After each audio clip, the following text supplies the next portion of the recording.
test of our character, and it would show a great deal of it if we're able to get it done. I think that this is a critical game for the success of this season. Here's the gut check. I mean, there's no way around it. You know, it's a big test for us, a big test for our program. To finish with the tradition that the older guys have set for us. Indeed, a tradition, a program steeped in brash, smash-mouth football. To them, losing is bad enough. Being humiliated is absolutely intolerable. Tonight, time for a gut check on Prime Time.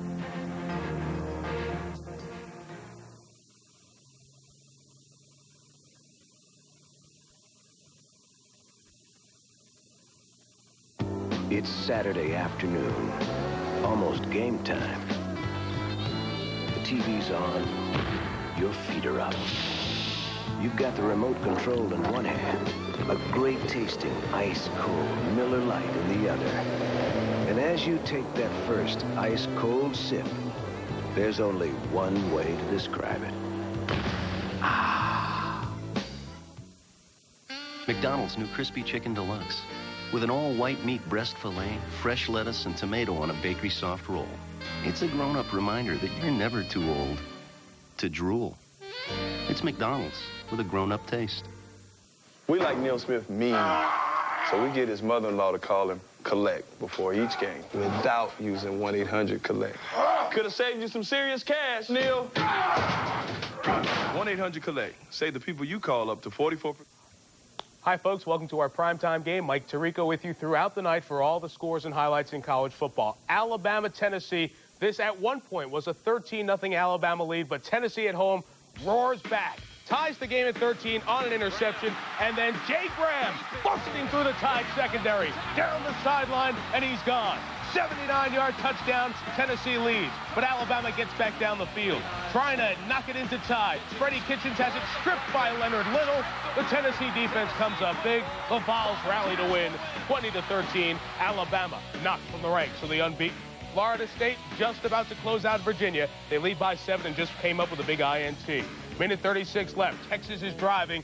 Colorado leads by 4. Ohio State holding off a late Iowa comeback in Iowa City. In the Pac-10, Arizona State stays perfect. Washington putting a hurting on Oregon. We'll stay with you throughout the night. Now here's Ron, Mike, and Kellen in Morgantown. Thank you, Michael. We should say it is a rainy Morgantown, West Virginia. Mountaineer field filled to capacity. And this is the reason they're all here tonight, because the Big East still up in the air. Syracuse, West Virginia, and Miami all undefeated. It's 4-0, 3-0, and 2-0, and Virginia Tech at 4-1. Hi, everybody. Ron Franklin, and welcome once again to Saturday Prime Time here on ESPN. What about the Miami Hurricanes? Just 15 nights ago, they were the number 6 ranked team in the nation. Tonight, they come in barely clinging on to number 25. They've gotten kicked around a little bit, something they're not very accustomed to, and they got off the bus yesterday saying, we got to make amends. We got to make something change. The team they're going to try to make the change against tonight, West Virginia, 7-0, but they have not played against a ranked team. And Mike Gottfried coming into this one tonight, it appears as though their star running back, Amos Zaraway, very questionable. We don't know if we'll see him or not. Ron, if Amos Zaraway can't play, West Virginia really hurts their offense, because Amos Zaraway has 72% of the rushing offense, 822 yards. The pressure then falls on senior quarterback Chad Johnston. He's been playing steady, but he has to come up with some big plays in this ball game. 1 week ago tonight against East Carolina, Ryan Clement, the starting quarterback for Miami, separated his non-throwing shoulder. Mike, they've listed him as a starter tonight. I find it hard to believe he can go with that kind of injury. Ryan Clement is the heart of the Miami football team. The players believe in him. He's got to be on the football field for this ball club, but they have to find a way to run the football, protect Ryan Clement tonight. Let's go down to the sideline. Kellen Winslow with us as usual, and he has more on Clement. Kellen? Ron and Mike, I spoke to the trainer a few minutes ago. This is the story with Ryan Clement. He will play tonight. He will start, but he will play with a silicone-type donut pad over his shoulder, which will be covered up by a cast-like material. He will then be strapped into a canvas-type brace that will prevent him from bringing his shoulder back too far, because that's where he gets a great deal of pain right there. They're trying to help him with his mechanics, helping him bring his shoulder forward by bringing his hips forward versus rolling his left shoulder back. He's going to be in a great deal of pain. It's a gut check with this young man. Well, that is an extremely painful injury, Kellen, and we'll watch as the night progresses and see how he handles the contact, and also the toughest thing on him tonight, Mike Gottfried, the weather. 57 degrees, supposed to go into the upper 40s. It is wet, and it seems as though it will be difficult for him to get warm and keep that thing comfortable. Ron, he's going to have a couple problems tonight. Number one, taking the snap, because when the ball hits his hand, that's going to hurt his shoulder a little bit. Plus the movement as a quarterback, when you try to guide the football, you have to open up the shoulder, the left shoulder a little bit to throw the football. So we'll watch him, see how he does it. Tremain Mack to the near side, number 3, loosening up. And across from him, number 6, Trent Jones, the young speedster, a junior out of Miami, as Oliger will kick it off for the West Virginia Mountaineers. This crowd is standing and cheering. They have been here since they opened the gates for the student section mid-afternoon. And if you've never been to this stadium to see a ball game, trust me, it is one of the great venues in all of college football. Oliger moves forward, and we're underway. High end of Aranda is going to come down to number 3. That's Tremain Mack. Caught for the ankles. He will not make the 30-yard line. And let's take a look at the starters. As we said, Ryan Clement gets the go. Behind him, Danielle Ferguson and Nick Williams gets the start at fullback. The wide receivers, they can go 5 deep. And Magic Benton and Yatil Green will start. Chris Jones, very good athlete at tight end. Now, the offensive line, little bit of a question. Even the fans have questioned. But watch the group tonight. Blaze, Mercier Jones, Wayner, and Jay Ina. We also will see their backups, and probably after about the second series tonight.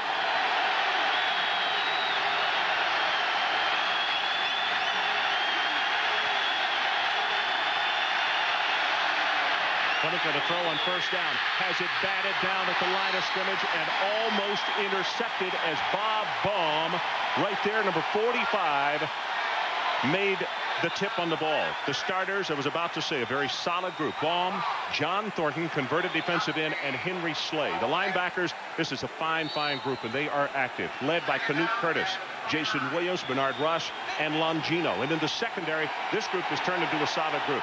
Bastine, Logan Washington, and Charles Emmanuel.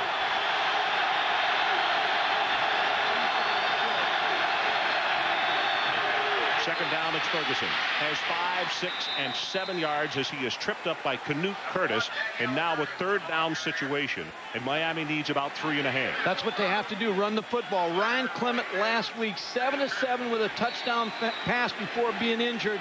2 out of 6 after the injury. Again, he has to get comfortable in this ball game tonight. The running game must be there for Miami to have any chance to win this football game. One of the comfort levels has to come first between Clement and center Casey Jones, because they're trying to snap the ball higher to take some of the sting off that left arm. They pull the guard. Flag is down. Ferguson running hard will have the first down at the 40, and I think he would have had it anyway, because I believe West Virginia was drawn offside off the heady count.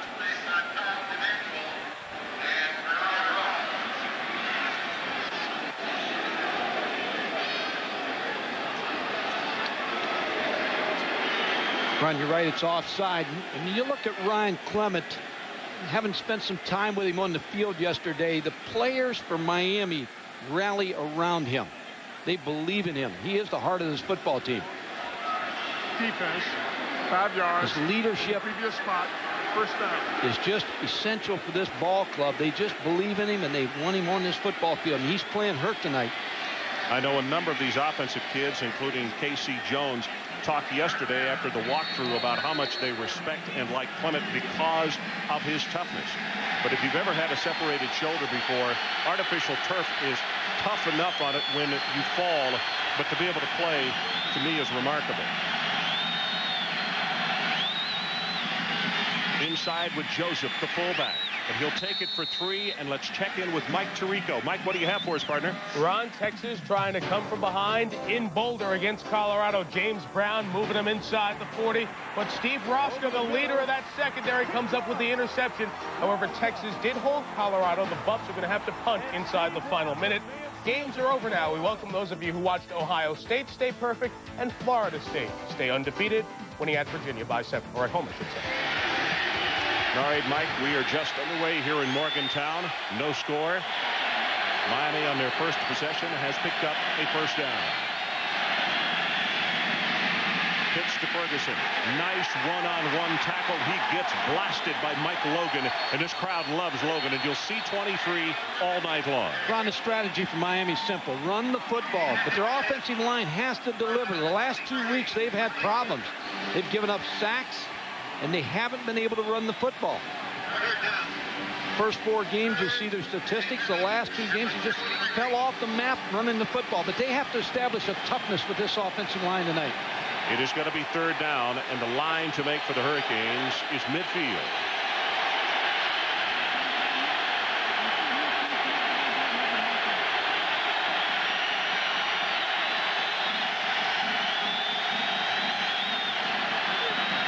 Ferguson collared in the backfield by Canute Curtis.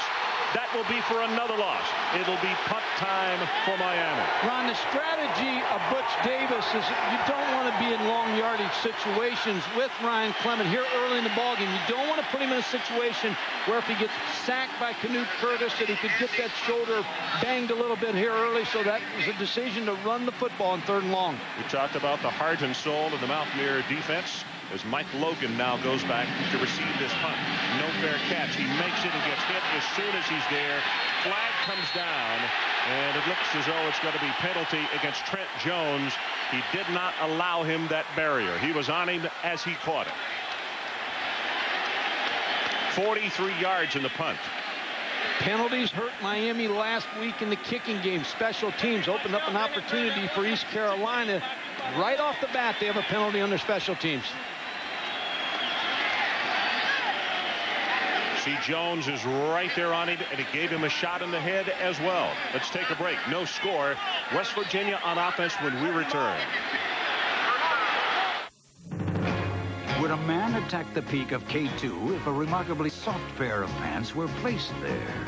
Would a man tread the lip of a volcano for pants that were pure cotton yet wrinkle-free? Would a man brave the trackless Sahara for pants that were suitable for work and play? A man would if he were a fool, because he could go to the store and say, yes, I'd like to try on the ultimate pant, new by Hager. Besides, your wife won't let you go to the Sahara anyway. Dad, good news, bad news. You switched to that bargain brand of paper and saved us $21 this year. Now, the bad news?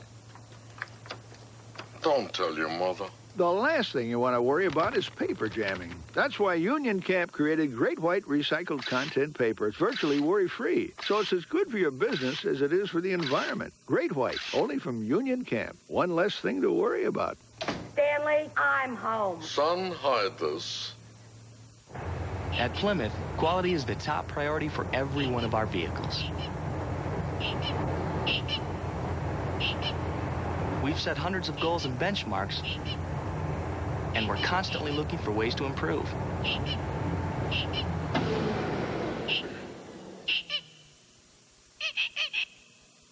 Because our goal is to provide the highest quality in every vehicle we build. ESPN's coverage of Saturday primetime is brought to you by Plymouth. One clever idea after another. That's Plymouth.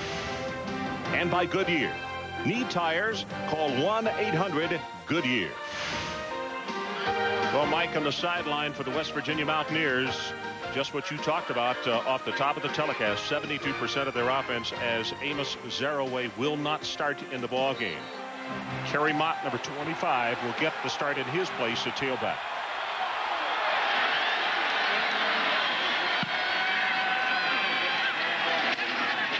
It's Mott on first down. Tries to bounce it outside. Going to have 5, 6, maybe 7 yards.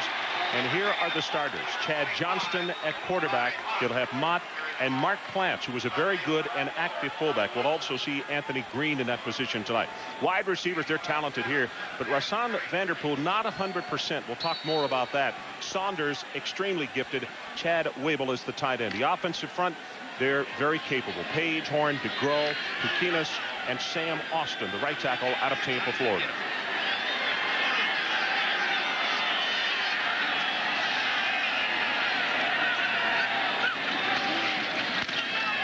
It is Saunders in motion. They come straight ahead with the fullback. Marcus Wimberly comes up and makes the tackle on Mark Plants, but that is enough to move the chains, and this is the way they start for the Hurricanes. Lang and Holmes, the coaches think they've got to step up their play for the Hurricanes to be successful. Marvin Davis and Denny Fortney, the defensive tackles. The linebackers also, they want to step up from these guys. Russell, Burgess, Tony Coley. And then the secondary, this is the way they'll start this evening. Earl Little and Dwayne Starks at the corners. Tremain Mack is back at strong safety. And Marcus Wimberly at free. He just made that last tackle. Direct snap. Johnston hands it off.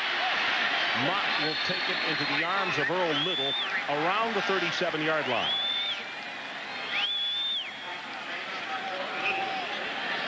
Mott, a senior, 5'10", 200, out of Swarthmore, Pennsylvania. And there you see his numbers, Mike. And he's had 17 carries coming into the ball game tonight. Tough shoes to fill. He said, if I have to play, we won't miss a step. And so far, they haven't.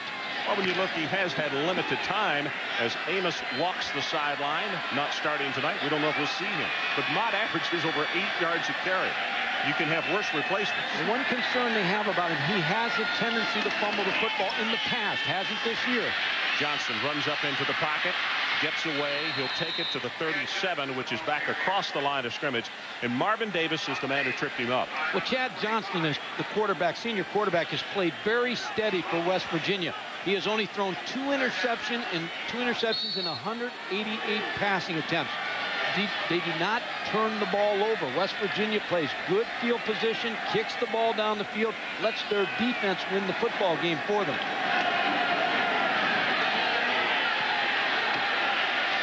Johnston out of Peterstown, West Virginia. Lang already was one pressure in the ball game. They have a stunt working up front. Pass almost intercepted. Yes, it is. 47 Coley. Tony Coley, the senior out of Miami, steps in front, and the Hurricanes are in business. Well, you can make that a third interception, but that ball was played well by Tony Coley, the linebacker. What you want a linebacker to do is read the eyes of the quarterback, break on the football, and Tony Coley did that. Chad Johnston in the shotgun, not a mobile quarterback, so you figure it's going to be a throw, but Tony Coley just broke on the ball, made the interception. Not a good throw by Chad Johnston. You could see Vanterpool is the man that he wanted, 26. Coley was right there in front.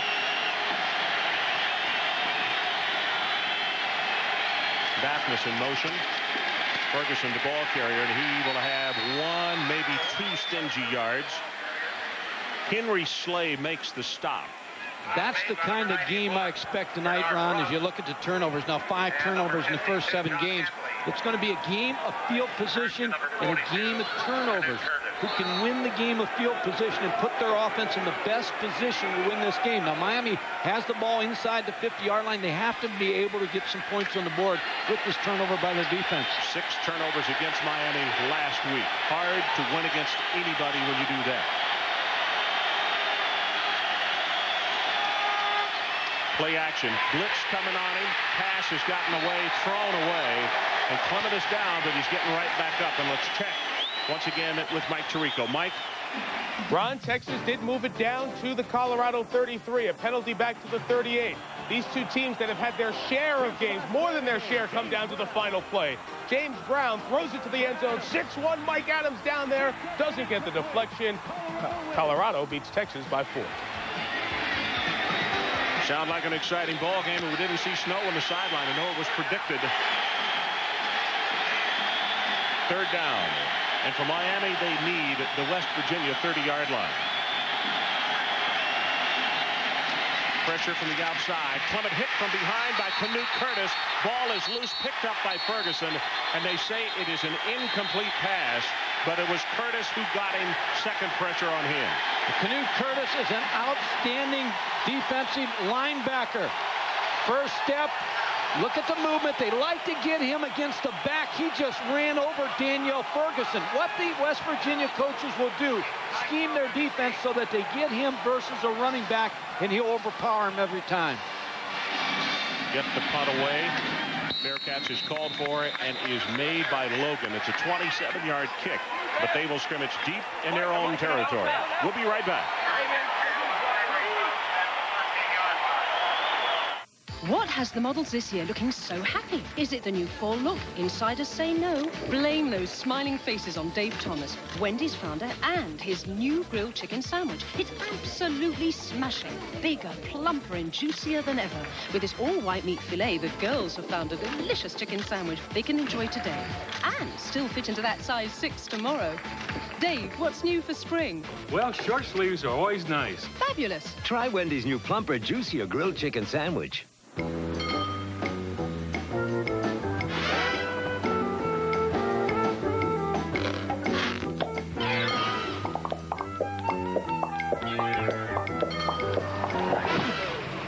With its second sliding door, easy out-roller seats, plus air conditioning and 7 passenger seating, all for a great price. The Plymouth Voyager is pretty attractive.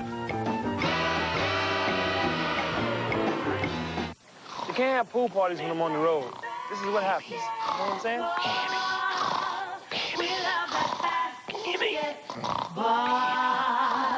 I'm shooting basketball. Oh, that baby. I'm shooting basketball. Hey, Tyra, you left your toothbrush at my house. That's you, LP. That's you. I know my spot, fool. You can't guard me. The Secret Service couldn't guard me. I mean, you can have a regular party, but you can't have any more pool parties. Look at this. The filter's messed.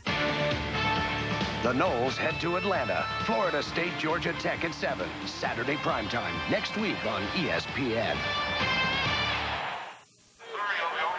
Ryan Clement on the sideline. You can see him holding that left arm down, but he took 2 really tough hits, Mike, and he's up and about. Well, Bastine hits him on the first play, knocks him down, then he came right back on the next play, and Canute Curtis just ran over Danielle Ferguson, the running back, hit him as he was throwing the football.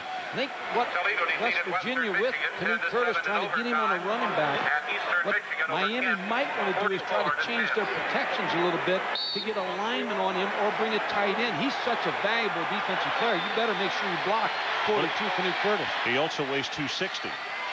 And a running back that's 200 can't block him. That's exactly the match they want because his 260 is just going to run over him. They go with the fullback. Courtney will make the tackle just short of the 15-yard line. You can hear the squeaking down on the turf of the artificial surface and the tennis shoes. The rain continues to fall. It started just after 3 this afternoon, very lightly. And then just before game time, it started to come down heavy. But the footing appears to be okay.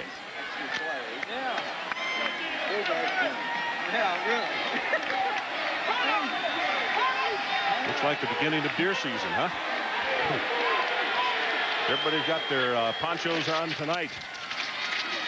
Tremain Mack finds an opening up over the 20 to the 21. He's close to the first down, but about 1.5 yards short. Next Saturday, ESPN is the place to be at 12:30 Big Ten action. Wisconsin plays host to Purdue. Then at 7 o'clock, Warwick Dunn and Florida State head to Atlanta and Georgia Tech. 10 o'clock, Air Force will play host to Colorado State. But first, start the college game day at 11:30 a.m. and then the Residence Inn scoreboard show at 3:30 and at 10. Florida State victorious today, 31-24 over a stubborn Virginia team, and we'll see the Seminoles next week against the Ramblin' Rex. West Virginia calls a timeout. Johnston looked up at the play clock and he was about to get a delay, so let's take a timeout.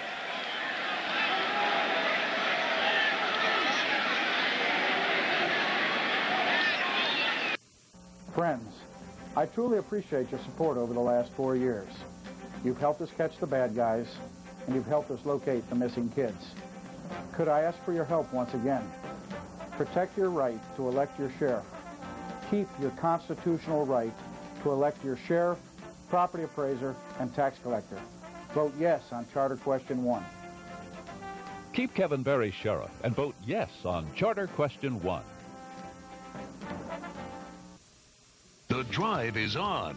The Value Drive at your Greater Orlando Oldsmobile dealers. Fresh from the Walt Disney World Oldsmobile Golf Classic. Low mileage, high value courtesy cars with substantial savings. Save on Aurora, Bravada, Silhouette, on all official tournament vehicles. Get added values with available factory to dealer incentives that give you an even greater opportunity to save. See your Greater Orlando Oldsmobile dealer during the Value Drive sales event going on now. Our relationship with the NFL and the NBA, we educate first-year players on how to deal with us, with the media. It's kind of like our own rookie camp. All right, you guys have money, but you don't have attitude. You're too nice. It's pathetic. You're the man. Say it. You're the man. I'm the man. Oh, I'm the man. Come on, man. It's got to be like, I'm the man. You got to raise it up like that. Puff up a little bit. You. I'm the man. I'm the man. I'm the man. I'm the man. I'm the man. I'm the man. I tell you what, it's working. We're making a difference. Butch Davis trying to pep up his club, and when he got off the bus yesterday, he already had his game face on, Mike. We could tell that, couldn't we? Without a doubt, he's ready to go. And I think Miami's going to give the best shot they've got to this West Virginia football team. Their backs to the wall. They've lost 2 in a row. Mike, I think here's the guy, of all the people we've talked about, Johnston, who has to step up tonight. He does. We talked about it earlier. He has to make big plays. Pass thrown complete. The hit made immediately on Vanderpool. No, check it. Sean Foreman, 60.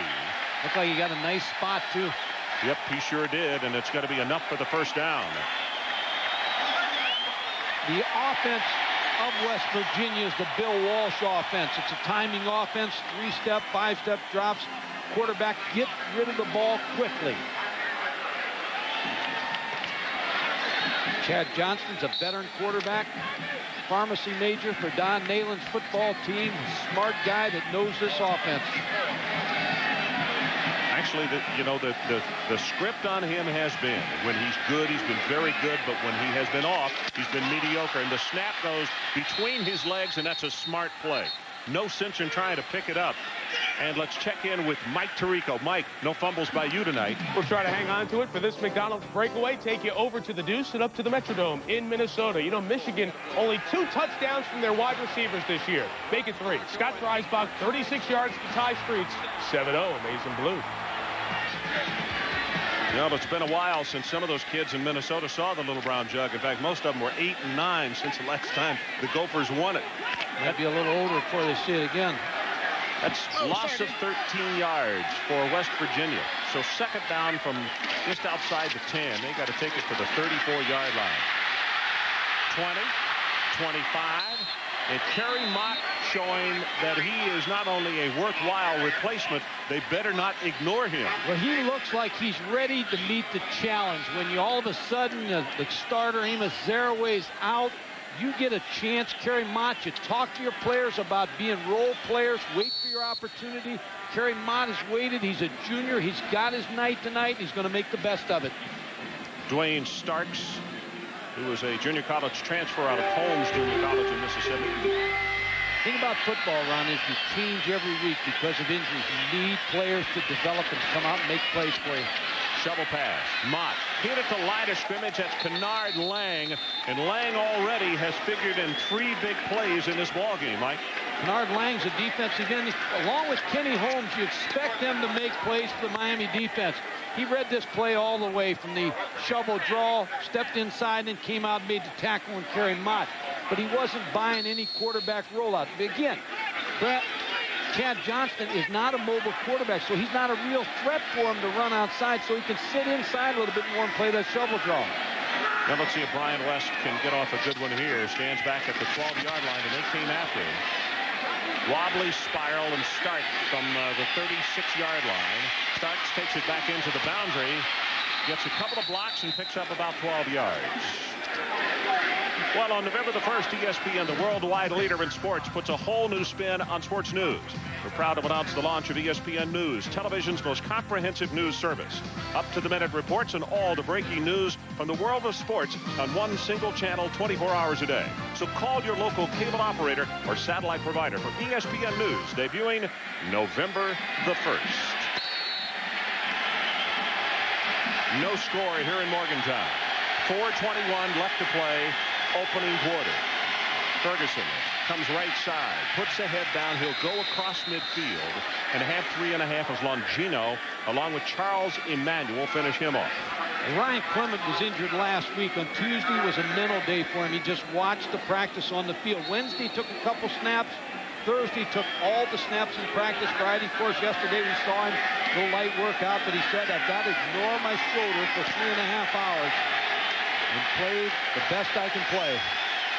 The thing he told us after practice yesterday he is most concerned about is the snap and how they're trying to change it so it doesn't shock that arm. And look, the left tackle comes out of his stance, and it's Jay Johnson. Going to cost him 5. Ron, on that snap that you're talking about, he has his right hand as the hand that is on the top. His left hand, of course, with the ball, false start, offense. With the injured shoulder is on the side a little bit. So, but when the ball comes back, it hits the left hand, which shocks the shoulder a little bit and a little bit of pain. So what they're going to try to do tonight is exactly what you said. Try to take the ball and take a little bit more care of it, push it against the top hand, let him get it. He's not going to try to rush out from that center quarterback exchange, which means does that mess up timing? Yeah. Timing may be off a little bit. Better be safe than sorry. Blitz right up the middle, and they give it to Ferguson on the draw. Has 5, has 10, counted off at 14 and maybe 15 yards as Van Washington had to come up and make the save on him. Well, when you play against a pressure defensive football team like West Virginia, draws, screens, delays, all those type of plays should work for you. And Daniel Ferguson has to step up also tonight, because if you have a quarterback and he's wounded, you expect the running game to go, and Daniel Ferguson's a big back. He's 205 pounds. He needs to have a big night. Reserve offensive line in the game. Jay Johnson, Callejos at left guard, Ty Wise. Nope, he's not there. It's still Casey Jones. Freeman Brown, 78 at right guard, and Sabaka Abdul-Mahid at right tackle. As Ferguson goes for 6 yards, and let's check in on the sideline with Kellen Winslow. Kellen. Well, Ron and Mike, last week against East Carolina, the coaches liked the way some of their offensive linemen played and not others. They're looking for the right combination. So here in this series, they've brought in a whole new set of offensive linemen, except for the center, Casey Jones. They're going to evaluate after the second quarter, and who's ever the 5 best are going to play in the second half of the entire ball game. They're looking for the right combination. Well, you can see Ricky Perry, number 73, in the ball game at guard, right there next to Abdul-Mahid. Second and short. They give it to the fullback, and straight ahead. Boy, that's a great second effort by Carlo Joseph, and he'll have the Miami first down. They'll put his knee down just shy of the 30. That's the challenge to the offensive line tonight. And when you lose 2 ball games in a row, you challenge your football team. You expect a lot of great effort by all your players. This is the second offensive line except the center, Casey Jones. They come off the ball. A good surge by Carlo Joseph, the fullback, into that middle of that pile. And that's, again, when you look at this West Virginia team, they're always penetrating up the field, so running at them is the thing to do.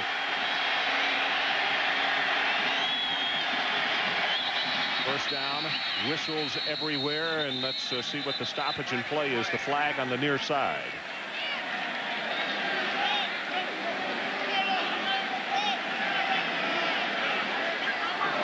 Dead ball, false start, offense. 5-yard penalty, still first down.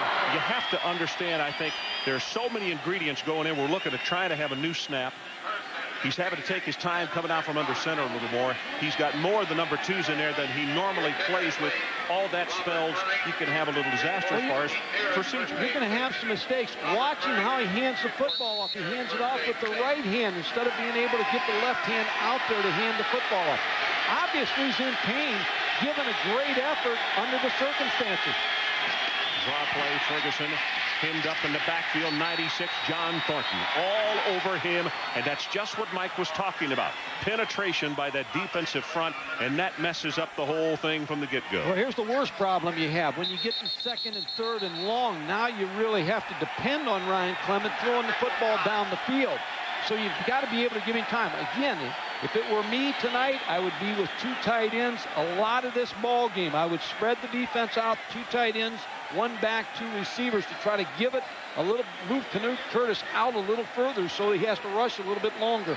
Daniel Ferguson is the player who's down.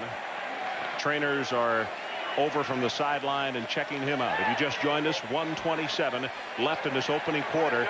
It is West Virginia nothing and Miami nothing, and this is the 4th offensive possession by the Miami Hurricanes. 3 now for West Virginia, and neither team has been able to do very much. The deepest penetration has come on this drive by Miami. Miami's won the field position battle so far because of the interception of Chad Johnston. That changed the whole complexity of the field position game. With Daniel Ferguson down, I know you like Trent Jones and Dyrell McMillan, the 2 backup tailbacks. They're fortunate they have 2 backup tailbacks that Very come good in the one. ball game. and generate some offense. Kellen Winslow, let's check in with you while we got the stoppage in play. Well, Ron and Mike, we had this Miami team last week in the upset versus East Carolina. But this week is a great deal different here on the sideline with Miami. The players are a lot more active, and the coaches are a lot more active, interacting with each other, trying to keep each other going. Coaches coaching more, players involved in a football game a great deal more. They're trying to find the right mix. Ron, I talked to Casey Jones on the field, and he said, you know, we got away from fundamentals of practice in the weight room last week. But you remember what happened? The hurricane, they couldn't practice. They got rained out. They went into a gym. They were coming off an emotional Florida State ball game. They got sandwiched a little bit. Had East Carolina in the second game of that three-game set with West Virginia ahead, and they just couldn't get going against East Carolina. Now, East Carolina had a lot to do with that, Steve Logan's ball club, but they couldn't get the emotion in the ball game. That's why I think tonight they're going to give West Virginia their best punch. So they continue to administer aid to Daniel Ferguson, the Miami running back, and he's been down now for close to 5 minutes, and Mike Tirico gives us an opportunity to check back in the studio with you. Okay, Ron, I know the Cane fans always want to know how the in-state folks did. The Gators off today, the Seminoles at home in a tight one with Virginia. 7-point game, 6 minutes left. Rock Preston going right. Watch the cutback. And Rock Preston has a lot of real estate. 42-yard touchdown. Florida State stays atop the ACC, winning by 7 over the Cavs. Speaking of depth at tailback, there's another school. And boy, we hate to see this, but they're dealing with his knee, and they have called for the stretcher from the sideline, so it would appear that we're going to be stopped as far as play for a couple of moments until they are able to remove Ferguson from the field. We will be right back from Morgantown. Presenting a great leap forward in batteries. Introducing Duracell Power Check, the only battery with a fuel gauge, so you can see how much power it has. New Duracell Power Check, the world's most advanced battery. Reese's Nutrageous. It accurately predicts the scores of football games. It mows your lawn. Nutrageous is waterproof to 2,000 feet. I've been there. It works. Nutrageous actually makes short men seem 4 to 5 inches taller. Why, I'm standing on one right now.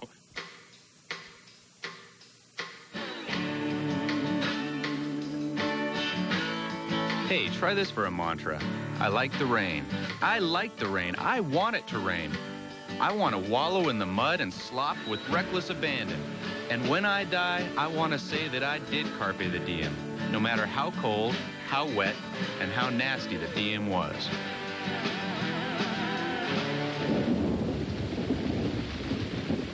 Proactivity results in an upward spiral of downsizing. Man, this stuff is complicated. Luckily, business isn't always this tough. Take Office Max, the office product superstore. Easy. Over 6,000 office products, including quality brand names like Hewlett-Packard printers and Hammermill inkjet paper at guaranteed low prices that won't make smoke come out of your accountant's ears. And hey, Office Max is a lot more fun than a 3-hour meeting. But then, so is a root canal. Office Max. We go to the max for you. On the way back to Morgantown, Nebraska playing this evening. On the night, they retired Tommy Frazier's jersey, scoreless with Kansas. Scott Frost throwing out, looking for Sheldon Jackson in the back of the end zone. 8-yard touchdown pass. The Cornhuskers lead the Jayhawks by 7. Let's go back to Ron and Mike in Morgantown. Thank you, Mike Tirico. They have just gotten the motorized cart out on the field. Ferguson tonight has been the workhorse. 13 carries for 38 yards for the Miami Hurricanes, and it is his right knee that they have continued to work on, and he is unable to come off the field even with help, so they're going to put him on the stretcher and take him to the locker room.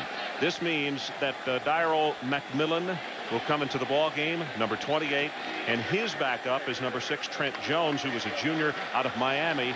And you see the numbers on these youngsters. Trent Jones, 12 carries, 76 yards, very capable, but Mike, they don't have the playing experience, the veteran status that a Ferguson has. No, but it's the same thing. You role play, you expect your opportunity, you work in practice to get to this point. Unfortunately, it's an injury that gives you that opportunity to come on the field, but now you have to make the most of it. We got to hope that Daniel Ferguson's okay. Here is the play that Daniel Ferguson was injured on just a moment ago. Mike had commented as we went away, he was running very, very hard when he went into the line.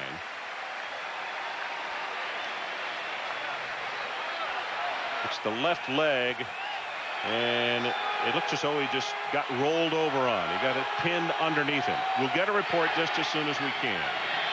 Time is back in. No score. 1:27 left to play. First quarter. Miami, deepest penetration of the night. Second down, and they need the 21-yard line.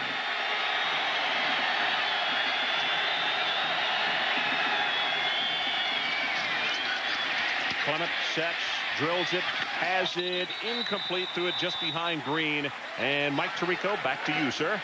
Okay, Ron, back over on the deuce. Michigan in good shape early on against Minnesota. Watch Chris Howard break a couple of arm tackles and then break free into the secondary. 86 yards. Season-long run for any Wolverine. Longest run of Howard's career. Michigan on the nice cutback, leading Minnesota by 14. Wow, barely over 10 minutes played, and the Wolverines are cooking indoors tonight. The numbers on Clement tonight. He is 0 of 4.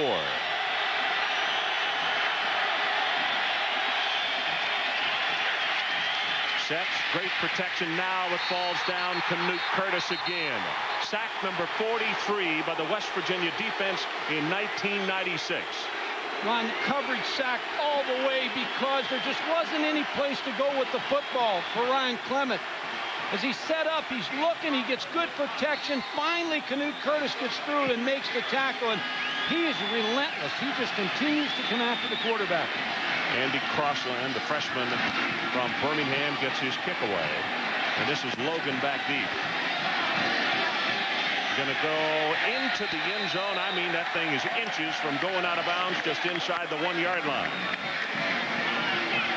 Canute Curtis is one of the best outside linebackers in the country. He has 4.6 speed. He's at the size of a down lineman, 265 pounds.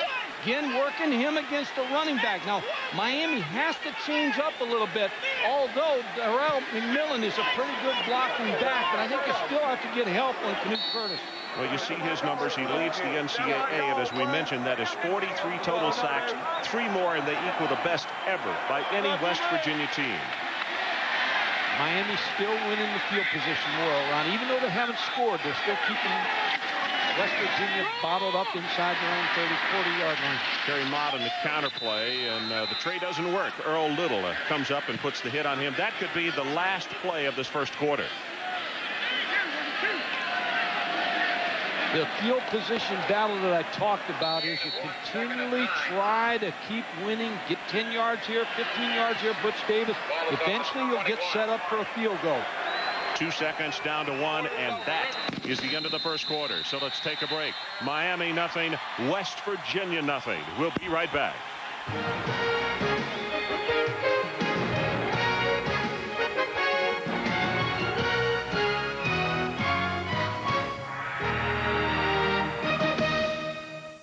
The best way to introduce the new Plymouth Breeze is by applying the lessons you learned in kindergarten. Take turns. Share with others. Follow the rules of safety. And oh yeah, get something really cool to bring to show and tell. The new Plymouth Breeze.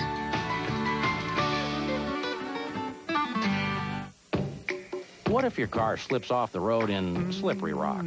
Or you need the name of a mechanic in Mechanicsville? Well, if your car's insured by State Farm, just look up the local State Farm agent. Almost anywhere you travel, whether it's a big metropolis or just a little one, a good neighbor is always nearby to help.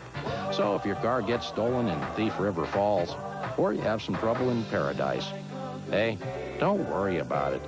State Farm is there. This is the Pentium processor inside the PC that runs the CD-ROM that lets you plan a vacation by taking a virtual tour. And since it is a connected CD-ROM, it hooks to a related website through your PC's internet link. So you can go online to book a hotel, which makes you happy that you have a Pentium processor.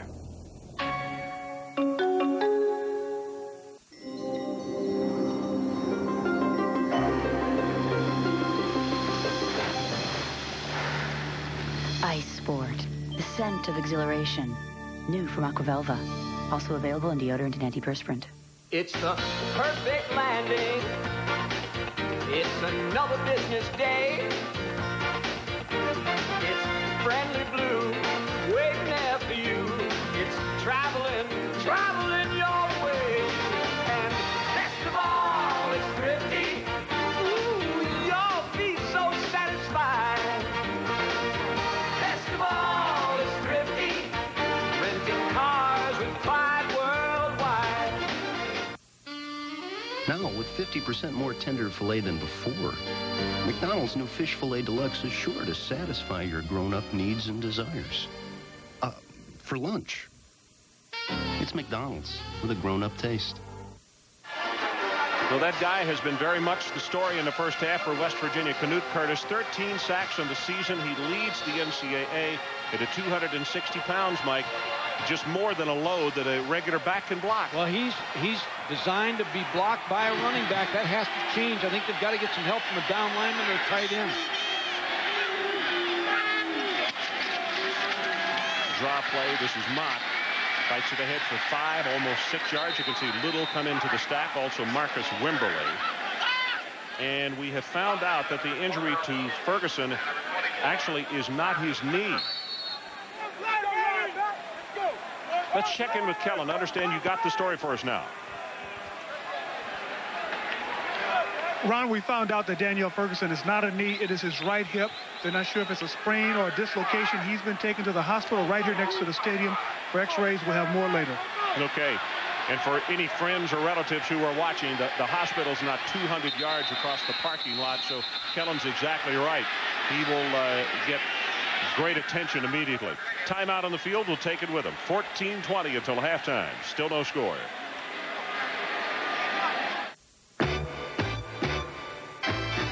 Don't let a new truck payment stretch you to the limit. Call 1-800-32-SMART about Smart Lease by GMAC. It keeps new vehicles well within reach. Don't let a new car payment get you all wound up. Call 1-800-32-SMART about Smart Lease by GMAC.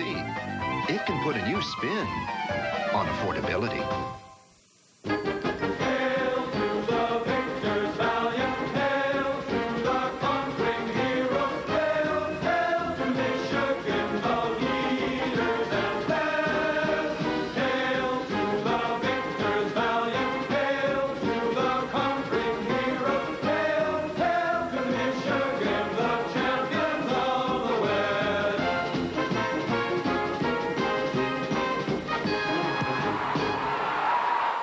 Value Drive is on during Oldsmobile's Value Drive sales event. Exceptional quality and value. That's 88 by Oldsmobile. J.D. Power and Associates' best premium midsize car in initial quality.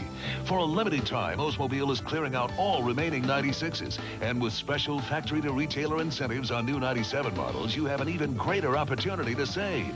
88 by Oldsmobile. The time to buy is now. The Value Drive is on. See your Oldsmobile retailer today. ESPN's coverage of Saturday primetime is brought to you by Oldsmobile and your local Oldsmobile retailers. And by Burger King, where you can get your burger's worth. No score. In fact, the totals in the first quarter. 28 yards rushing Miami, 27 yards West Virginia. Miami nothing passing, 5 yards for West Virginia, so draw the line. 28 Miami, 32 West Virginia. Ron, the field position, Miami's winning the battle so far. Haven't been able to compute it in points, but they're winning the field position battle. Johnston's pass, he zinged that one and had it complete to Beck, his tight end, and Anthony, who was a freshman, takes it for the first down across the 30. And he really showed his arm strength on that one. He set calmly and threw quickly. Good, strong throw by Chad Johnston to Anthony Beck. Now, what makes this, again, they're going to the shotgun, give him a better look at this Miami defense.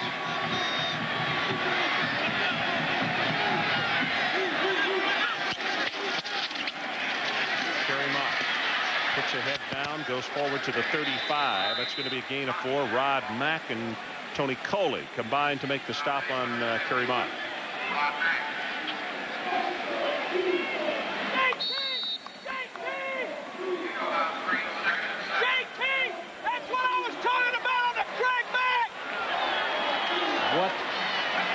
Davis is talking about is the motion man coming in motion for West Virginia is blocking the safeties, and he feels like it's a crack below the waist.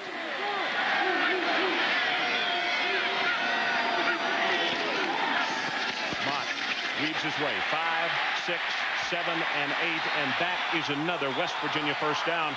And Mike, correct me if I'm wrong, this is their best field position of the evening as far as they've taken it out. Without a doubt now, and Kerry Mott is showing something at the tailback position. He's running north and south. He's able to get up in the hole. He's making some moves inside. You see him moving, dipping both left and right, working up the football field. Good blocking, Michael Lawson with the tackle. But again, north-south runs against this defense that runs so well of Miami's. Mike, he's up to his average. 8 carries, 47 yards, just under, almost 8 yards a try.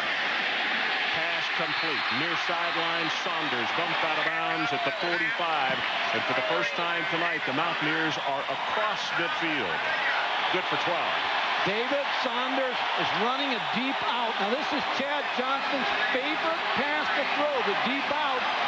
David Saunders, you're going to see the fake now. The running game's gone, so now the play-action fake will work. The ball thrown all the way outside to David Saunders. A good completion, good strong arm. Dwayne Starks on the coverage. That's the route he likes to throw the best, the deep out.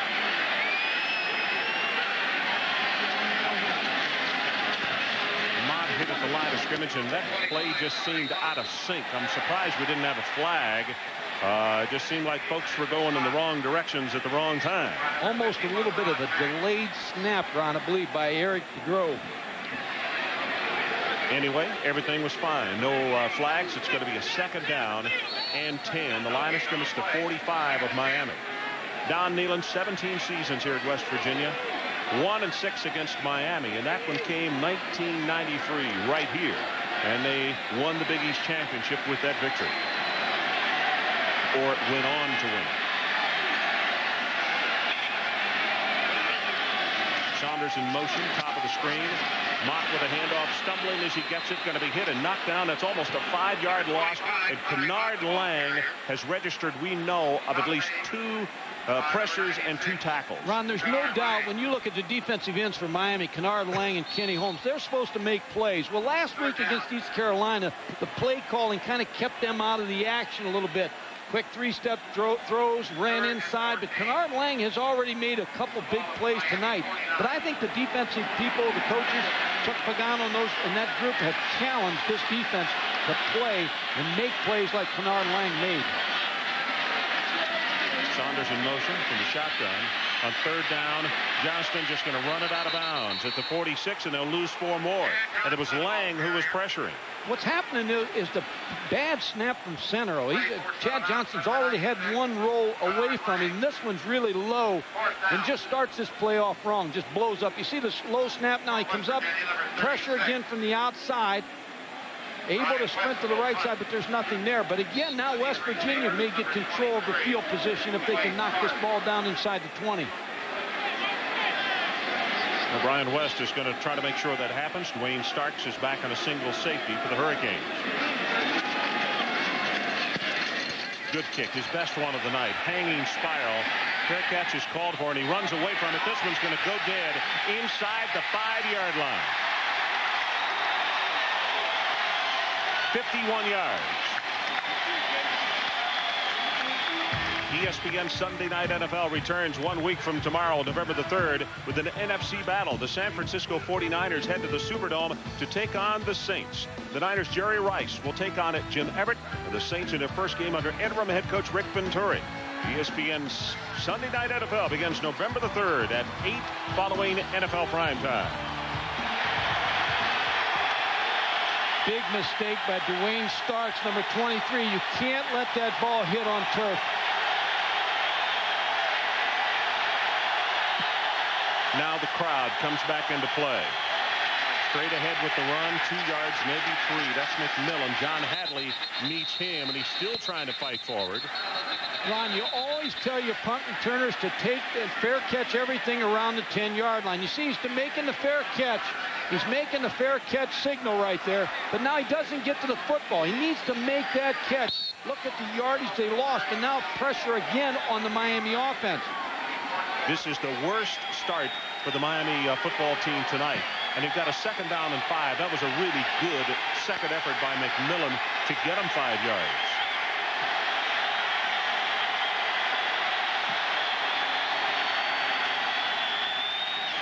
McMillan again. Ooh, he gets whacked hard. That's Hadley, who came up and hit him first. He's still fighting, and Van Washington will help finish him off along with Curtis. Nairo McMillan is a highly recruited player out of Bradenton Southeast High School in Florida. Very good football playing schools. I think he's proven one thing right now, Mike, is that you better wrap up on him because one hit doesn't bring him down. Well, he's 217 pounds, a little compact, 5'8". Strength, a lot of strength in his lower body. 3rd down. They need about 2.5 yards. This is a big play for Miami because if they don't make this 1st down, then field position becomes again big for West Virginia. McMillan the handoff. Hit in the backfield. He's going to be stopped for a loss. Charles Emmanuel, the first man to get to him. Ron, when you don't have a healthy quarterback, you can cheat those safeties up, and Charles Emmanuel was almost sitting on the line of scrimmage as a safety, given an 8- and 9-man front to run against.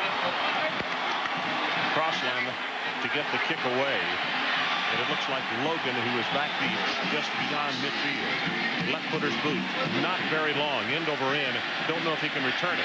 Catches it, and oh my goodness, does he get hit sandwich following the 41-yard kick. And Jones, the first man downfield. So let's take a timeout. 9:02 left until halftime. Still no score.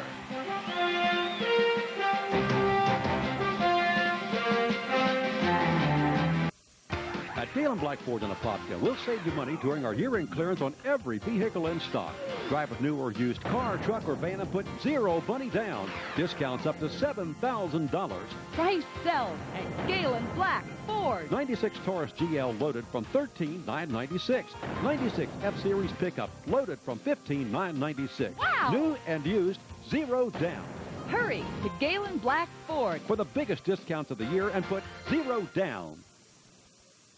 You work your whole life and hope for a secure retirement. That's why it's so wrong that Dole and Gingrich tried to slash Medicare $270 billion. Dole even voted to make it easier for corporations to raid our pension funds.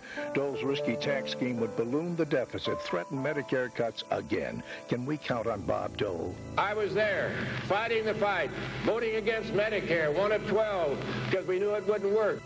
Bob Dole, wrong in the past, wrong for our future. It's another action-packed season in the NBA, so get a jump with ESPN Magazine Pro Basketball 96. Give it a spin and see what's up with the new look Knicks, the NBA's Kitty Core. Then, can anyone stop the running of the Bulls? Check out the free agent frenzy, 12 guys to watch, and Morning in Miami.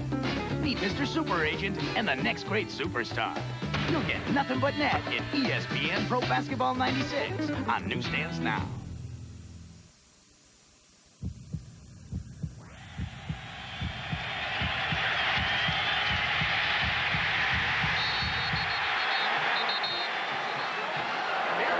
This is how they stand nationally in rush number 1, 3rd in the nation in total yards on defense, and in points number 2. So the defense has stood up tall tonight. It is now up to the offense. You can't say that they're playing aimlessly, but they are playing aimlessly.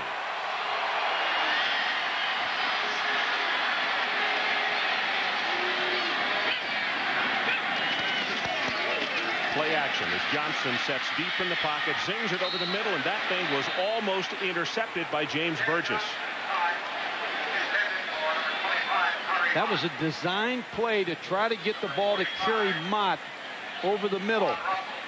Brought 3 receivers in the ball game, trying to take the tailback. They're going to try to just sit him over the ball, fake to Kerry Mott, and sit him there. James Burgess just read it all the way, broke on the ball, almost, as you said, Ron, picked that football off. Came very, very close. 2nd down, 10 for the Mountaineers.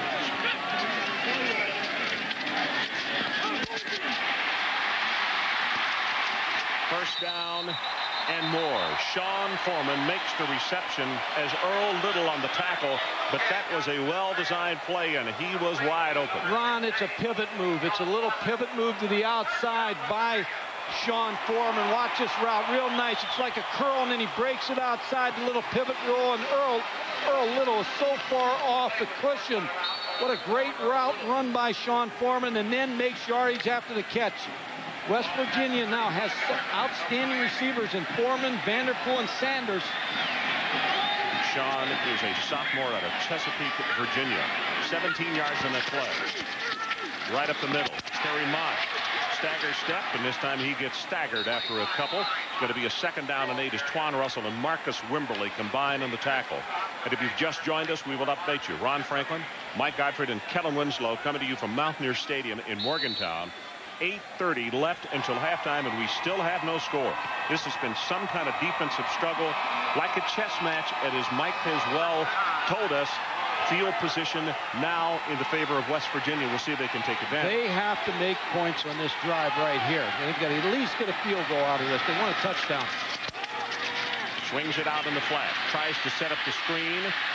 Foreman takes it ahead to the 30-yard line, and now a huge play coming out as Booker Pickett makes the tackle. It's going to be a 3rd down and 5.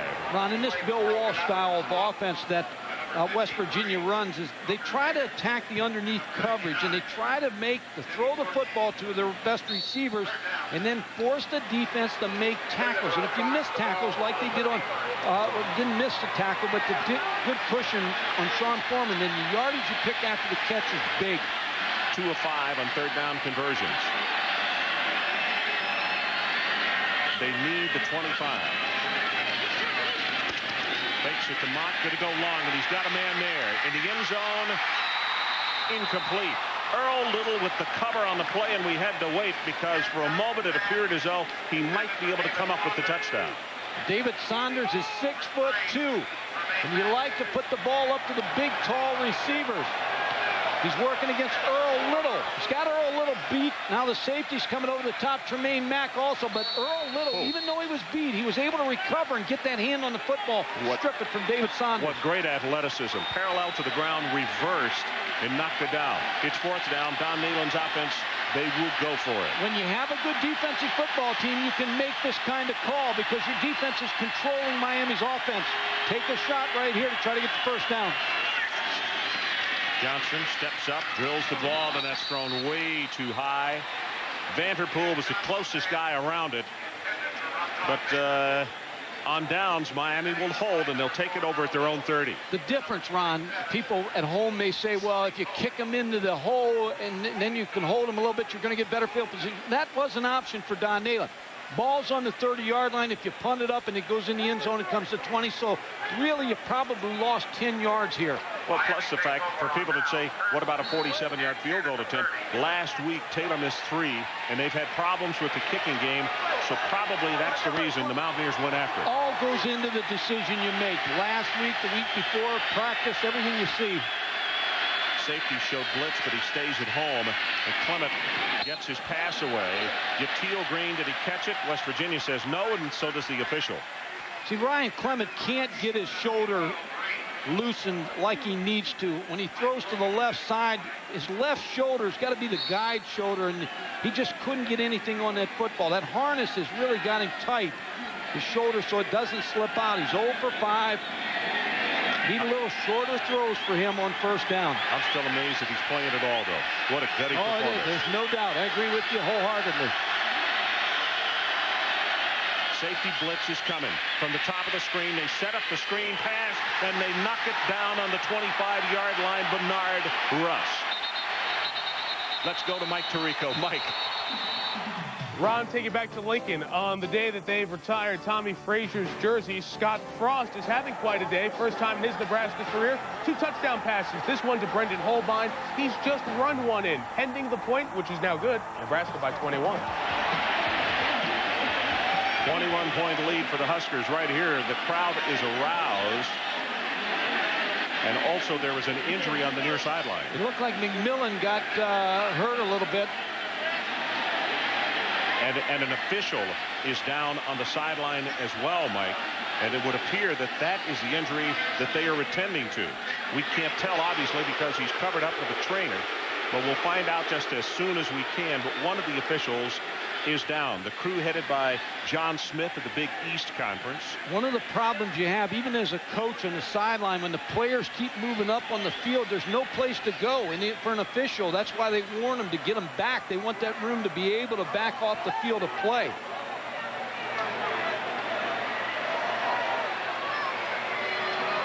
So this is John Smith, and he is confirmed. You remember, Mike, we had this similar situation last year, Auburn, Alabama, when one of the officials was knocked out of the ball game, and they had to go with one short, so they had to rotate. They had to change positions, actually, that they covered.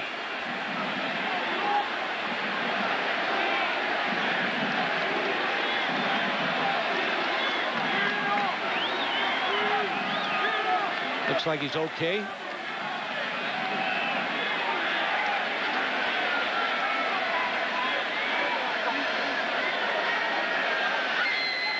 No matter how good a shape you're in, these kids have got pads on and run such tremendous speeds and everything. It's just you're not equipped to get hit by one of them. No, and I like the way the doctor, he's not letting him go right out there. He's making sure he's okay before he puts him back on that field. The team saying that he is okay, but the other officials are coming over and they're trying to make sure that their comrade is all right before they put him back out on the field.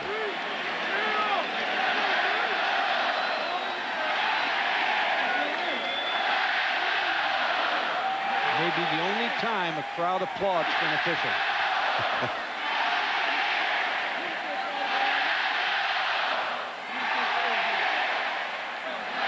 7:05 left until halftime. Miami nothing, West Virginia nothing. West Virginia with their deepest penetration a moment ago. They drove it, but the drive died at the 30-yard line as they went for it on 4th down. On two things you have to be thinking about here right now. One, you want a safe play so that you can punt the football if you don't get the first down. The second thing is you better know where Canute Curtis is, and you better be able to block him. We've got a tight end to his side now. Maybe they'll try to help with the tight end. Chris C. Jones in motion.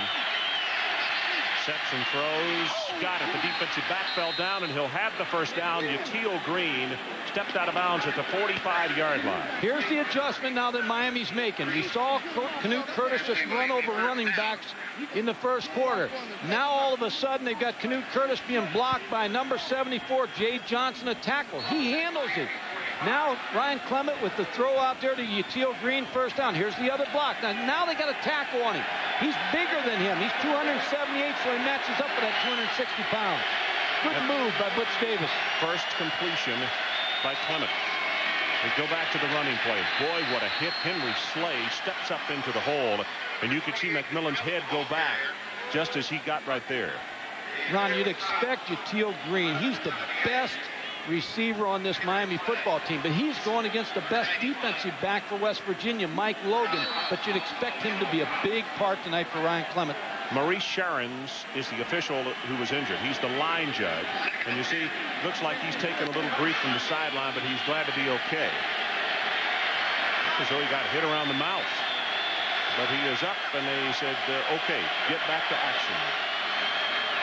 Clement sets. Pass overthrown, looking for Carlo Joseph, and let's check in again with Mike Tirico. Mike? Ron, the battle for the Little Brown Jug rolls on over on the Deuce in Michigan's running game after the Wolverines' good defense allowed an 80-yard drive. An answer here from Clarence Williams. 26-yard touchdown for the Wolverines' leading rusher. Mason Blue by 14. Poetry in motion, turning that corner. They're already probably thinking in Ohio about that Ohio State-Michigan game at the end of the year. I'm sure you're right. Our situation, no score. Just over 6 minutes to play in this first half, and a timeout has been called by Miami as they came to the line of scrimmage. So we'll take the break with them. West Virginia nothing, Miami nothing. Back after this.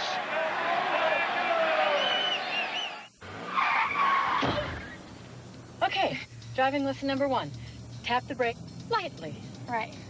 Keep your eyes on the road! Sorry. Okay, now don't be nervous. only our lives. Kelly Springfield tires are designed to go a long way, and we've got the warranties to prove it. So go. Very good. Thank you. I think you're ready for the real test. Mall traffic. Cool. Get every mile you can out of life. So I could drop you off at home first? Oh, no.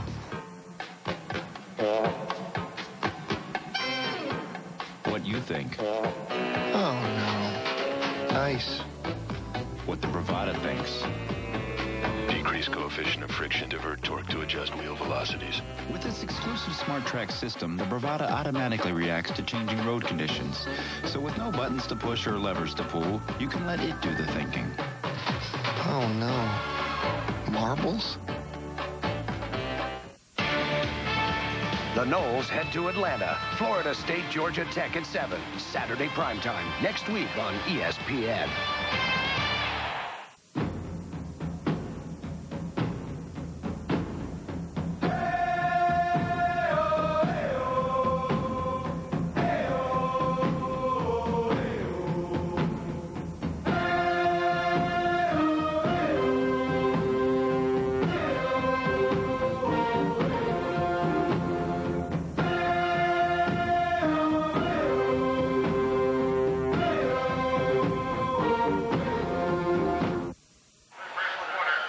Well, through its $1 million scholarship program, Burger King donates $100,000 per week in the name of scholar athletes whose achievements go beyond the field in all NCAA divisions. Tonight's students of the game from Miami, linebacker Twan Russell. He's a broadcast journalism major with a 2.8 GPA. And from West Virginia, quarterback Chad Johnston. Chad is a finance major, a 3.2 GPA. Ron, you know that Twan Russell has a show on the Miami radio station, Trivia with Twan, like Trivia with Ron. That's easy for me to say, huh? Yeah. Well, I got more than I can say grace over. I better not comment on that. Third down. Line to make is the 45 of West Virginia. Safeties creeping up. Top of the screen. Let's see if they come. Nope. They stay at home. Short drop by Clement right over the middle, and the tight end dropped the football. I mean, Daphnis had it there. He was being aggravated from behind by the linebacker, but he should have caught it. The only problem is, even if he'd have caught the football, wouldn't have had the first down. Though Gerald Daphnis over the middle. Ryan Clement, again, that's the kind of passes he has to throw tonight, the short ones. Just throw it right in the hands of Daphnis, and that's a tackle. John Thornton on the zone blitz coming out and covering him. So the punt is away by Crossland. Fair catch is called for, and then Logan did not have an opportunity to catch that football as the coverage was right there, and it goes out of bounds just short of the 20-yard line. If you like defense, you like this game. Well, ESPN2 has the best in college football at 12:30 next Saturday. Number 2 Ohio State and Demetrius Stanley take on Minnesota, and that one is at the Horseshoe. Then at 7 o'clock, a battle from the SEC. Auburn plays host to the Razorbacks of Arkansas. Next week on the Deuce, you look at Ryan Clement on the sideline. Well documented his situation, but he is going and playing, I think, not only as well as could be expected, but even better. Johnston going to go deep. Double coverage there, nothing doing. Saunders sandwiched between two defensive backs. Starks, the main guy, though. Ron, when you look at this play, here's what Chad Johnston's looking at, but watch the fullback, 46, come out in the flat, wide open. He didn't see his first read. 46 is really where the ball should have gone, but he threw it, tried to go to David Saunders up the field. Bad read by Chad Johnston. Of course, a lot happening on the field, but coaches upstairs will remind him that the fullback is open in the flat. Here you see his number 6 of 11, 44 yards, and he threw the one pick. That was back in the first quarter. Play action, got it complete at the 26-yard line. Not enough for the first down. Mike Tirico, what do you have for us? Ron, I want to take you out to the Pac-10. Cal coming off the loss last week at the Palouse, taking on UCLA, trailing 10-7, late second quarter. Pat Barnes to Niall Benjamin, 16 yards at the half. Cal leading UCLA by 4. Yeah, the Golden Bears glowing again tonight, up by 4. Our situation is, as Mike said, if you like defense, this one you're just enjoying the heck out of. We're about to go into 5 minutes left until halftime. It's West Virginia nothing and Miami nothing. They need to take the ball just across the 28. Johnston wings it, got it complete. There's your first down there, Vanderpool, and the tackle made immediately by Earl Little.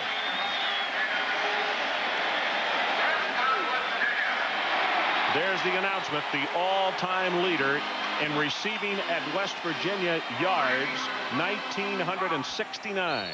Just that little pivot route again. They motioned to try to get Earl Little to back up in the secondary, and they hit Rashawn Vanderpool to the wide side of the field. Good call by Dan Semrel, the offensive coordinator. Vanderpool, we mentioned off the top of the telecast, playing less than 100% tonight. Johnston wings this one, going long, looking down at the 30 for Sean Foreman, and it was incomplete. Vanderpool, I could take you all the way back to the Pitt game, which we did back at the first of the year, came down on the football and injured cartilage as far as the rib cage and his chest. Then last week against Temple, he just got obliterated on this play right here. Watch the way he gets hit. Took a helmet right in the rib cage at the upper part. Cartilage damage, also 9 stitches in his chin, so he's fortunate to be playing tonight. So you got Zeraway out, Vanderpool, your #1 guy, not 100%. Johnston caught from behind, and he'll be sacked by Michael Lawson, the big sophomore out of Delray Beach. Really, the play took too long again with the Miami defensive philosophy has roared those 2 tackles up the field, and the 2 ends, Kennard Lang and Kenny Holmes. Michael Lawson, number 97, just beats the block of the back and then just does not allow Chad Johnston to get rid of that football. It's a tough play. You don't want lost yardage plays against a team like Miami or the West Virginia defense, either one. Well, Mike, now you got 3rd down and many. You have to take it to the 41. Do you throw it or just give it a run and play and punt it away? And they're going to get 5 of it back. Johnson going to run out of bounds. Flag on the play. Now, when you have receivers like Saunders and Vanderpool and Foreman, I mean, they are a threat if you can get the ball to them up the field to run after the catch. Kenny Holmes was the man who was visiting West Virginia's side of the ball early. Do you remember last week again when Miami had that penalty in the kicking game against East Carolina? East Carolina kicked the field goal, offside, then they scored a touchdown. Now let's see if West Virginia can make them pay for this offside. Kenny Holmes, there's no excuse for that. You look into the football, if football moves, you move. Sometimes you get a little lazy and you go on the sound of the quarterback's voice. 4 penalties, 20 yards against the Hurricane.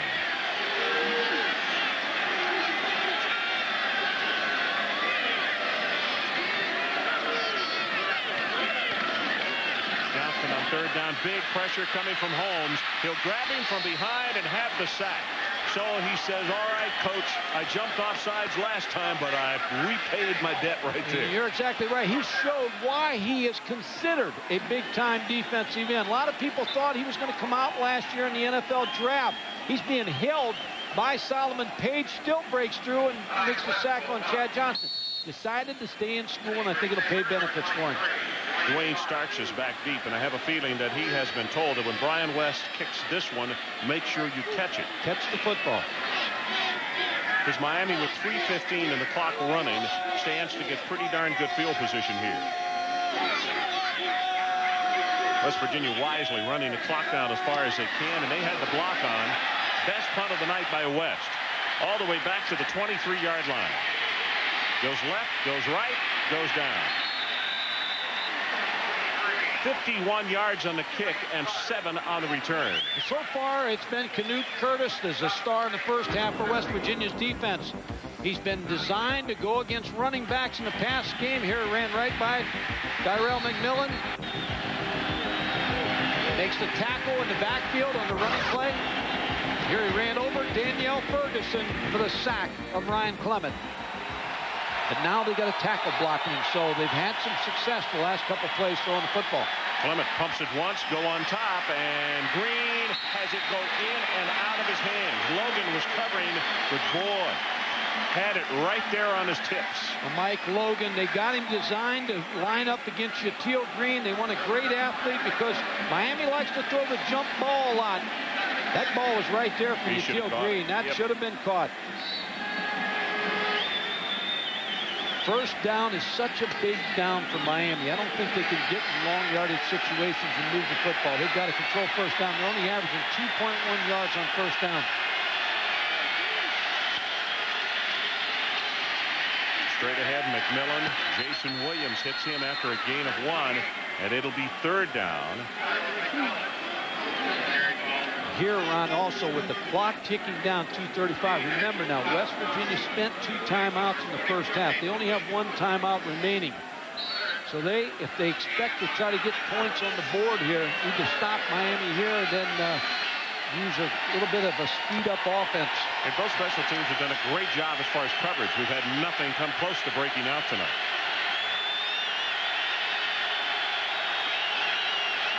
Here they come with the blitz. Clement's pass caught at the 37. Green tries to get out of bounds. Logan won't let him. Again, Ron, because of the nature of Ryan Clement's injury, I don't think they want him throwing long on 3rd down. Just a little quick throw, wheel around. Mike Logan comes up, makes the hit on Teal Green. But I think that, again, because of his injury, they don't want him sitting back there 5 and 7 steps, taking a long time and taking some hits. So Logan makes the tackle and then drops off, and he is the return guy.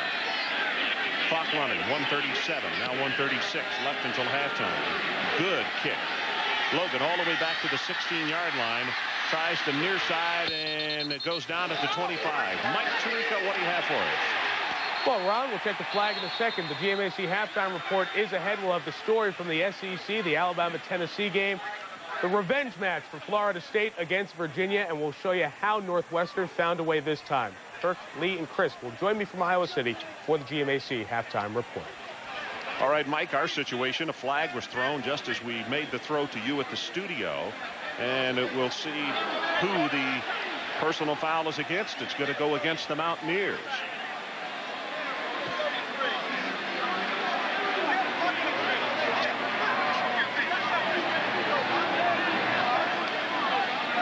Well, here comes a late hit. Looks like Barrett Green well after the play is over, and he got flagged for 15.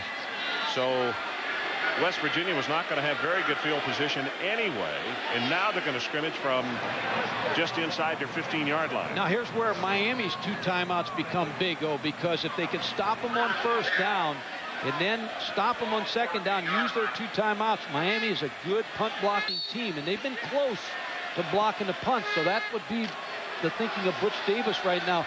Stop him 1 play, and then I want to be able to use my 2 timeouts. I don't expect West Virginia to get real fancy down here. Alvin Swoop, number 24, a sophomore, in a tailback, and he gets the ball. And he'll have maybe 1, and that's it, to the 16-yard line.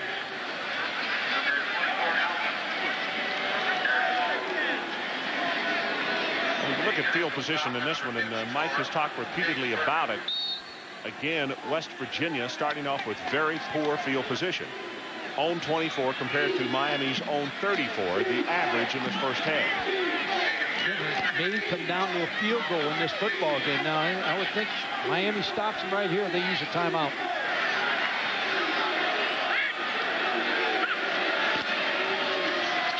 Second down, Swoop, 20, 25, and they won't need to stop it now because the first down has been picked up. Starks and Wimberly combined on the stop. Now you want to get out of the half. Forget the timeout. 42 seconds showing on the clock. 12-yard gain by Alvin Swoop, sophomore out of Port St. Lucie, Florida, 5'11", 195.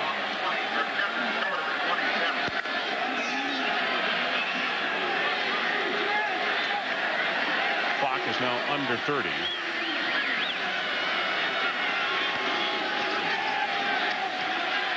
Going to go on top at the 40.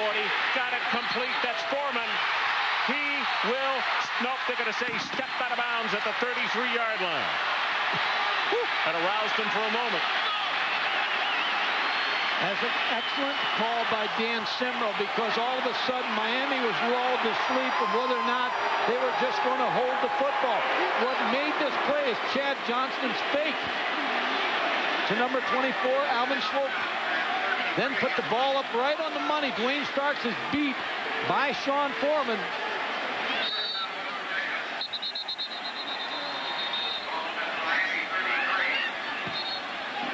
He got just enough of his body.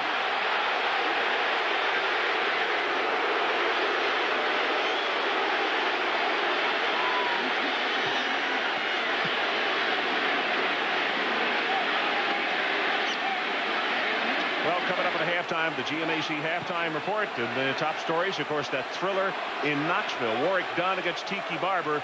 And Chris Lee and Kirk from Iowa City, Iowa. Ron, with 14 seconds, there's one timeout left. You talked about the field goal kicking problems last week against Temple. Mike, we got a slow down replay of this, and watch his heel. I mean, just the right there. And that official is right on top of it. That's a great call. I mean, just the very tip of his heel. And he moved right to it. Yep.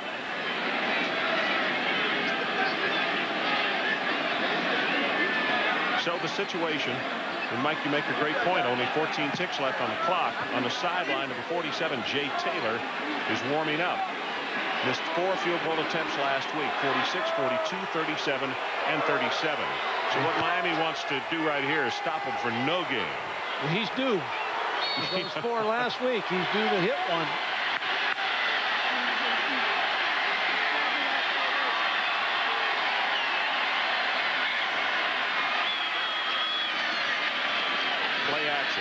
Going to go on top. Johnson looking for the end zone, and it is incomplete. Closest man to it was Earl Little.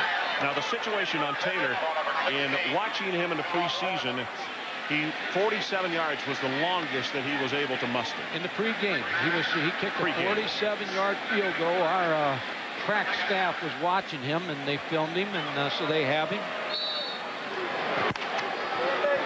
He just wants a chance.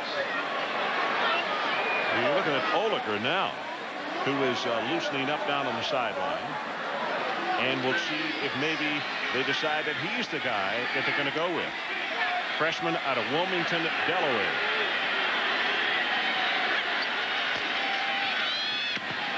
Pass in the flat. Got it complete. Better get out of bounds.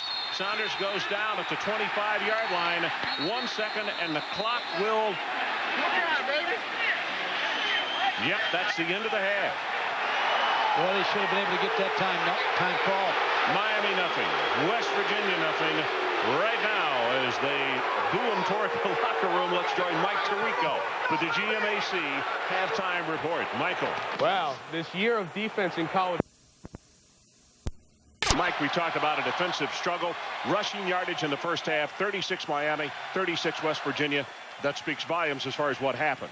Ron, this is going to be a ball game, one on field position and a big play in the kicking game. Could be a block kick, could be a field goal. Something's going to set this game apart in the kicking game. And you think that maybe we should be checking out our rules on overtime, huh? I think we're going to be close on that because of the way this first half's played. But I think the biggest thing when you look at the statistics is the third down, not being able to move the chains. Either team, 1 for 7 for Miami and Ryan Clement, 3 for 8 for Chad Johnston. They've got to be able to have more consistency, but that, again, is because of the good defensive play. Lang on the sideline. Excellent first half for him.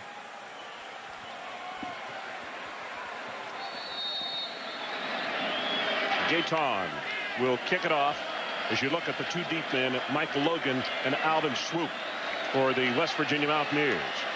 No scores. We start this third quarter of play.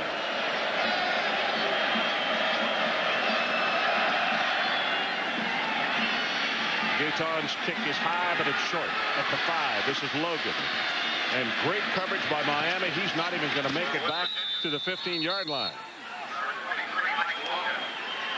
It's only 10 on the return.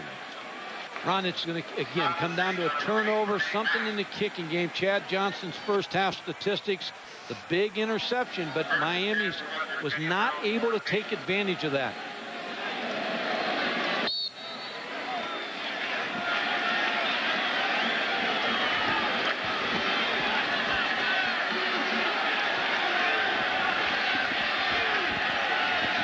Ten of 17, 1 interception. Johnston in that first 30 minutes of play. And this running play is going to go for -1 as Twan Russell comes up to make the defensive stop. And Kellen Winslow, let's check with you. Ron and Mike, coming out of the locker room at halftime, Kerry Mott, number 25, the running back, was moving very gingerly, complaining about his right ankle. He got it heavily taped. As you can see here in the isolation, he's not moving as well as he did in the first half. Maybe it will get loose and he'll come back out and continue to play well, or maybe he'll be pulled out of the ball game. Well, Kenny Holmes, one of the first men along with Twan Russell. You can see Kennard Lang. Zeroué out of the game tonight. Don't think we're going to see him. We had seen Alvin Swoop on that next to the last series for West Virginia. Now, Kerry Mott does not look like he did in the first half. He was able to run in the first half north-south. He gave good moves in the hole. He just doesn't look like he's going to be able to run here in the second half. They're going to bring, looks like Swope is coming into the ball game. Yep, you see him limping off the field right there. Kerry Mott substituting for Amos Zeroué in the ball game. So now West Virginia goes to tailback number 3.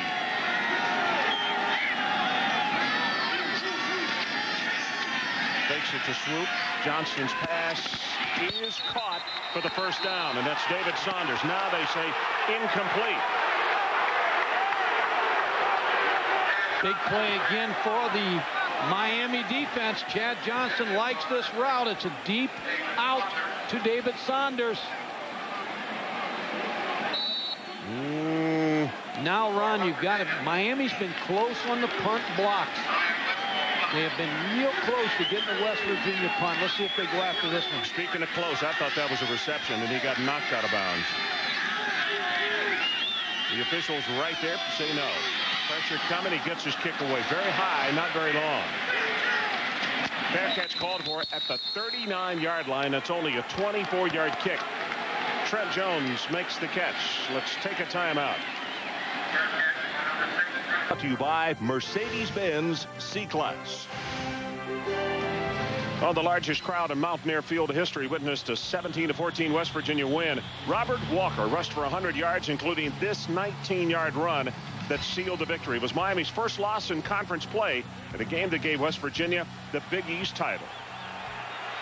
Ron, if Miami's going to throw, they need to throw on first down with Ryan Clement right here to Teal Green. This is the second Miami possession to start in West Virginia territory. Last time was the West Virginia 40. This time the 39.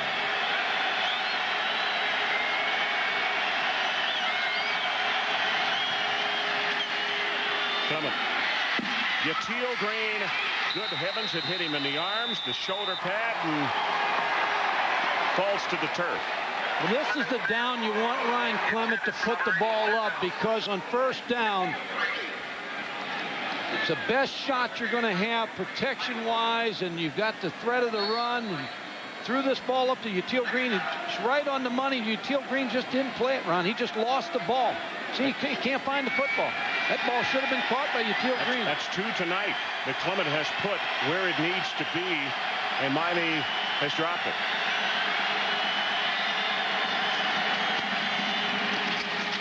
Trent Jones going to wind up with a gain of about 3. Slay and Curtis combining on the stop. 2 tight end attack now by Miami. The strategy to come out, try to balance the defense up with the 2 tight ends. You get a, we said every week, a helmet on a helmet. You get the 2 tight ends and you get motion across. Now you got a helmet on everybody for the running game. Trent Jones getting the football here.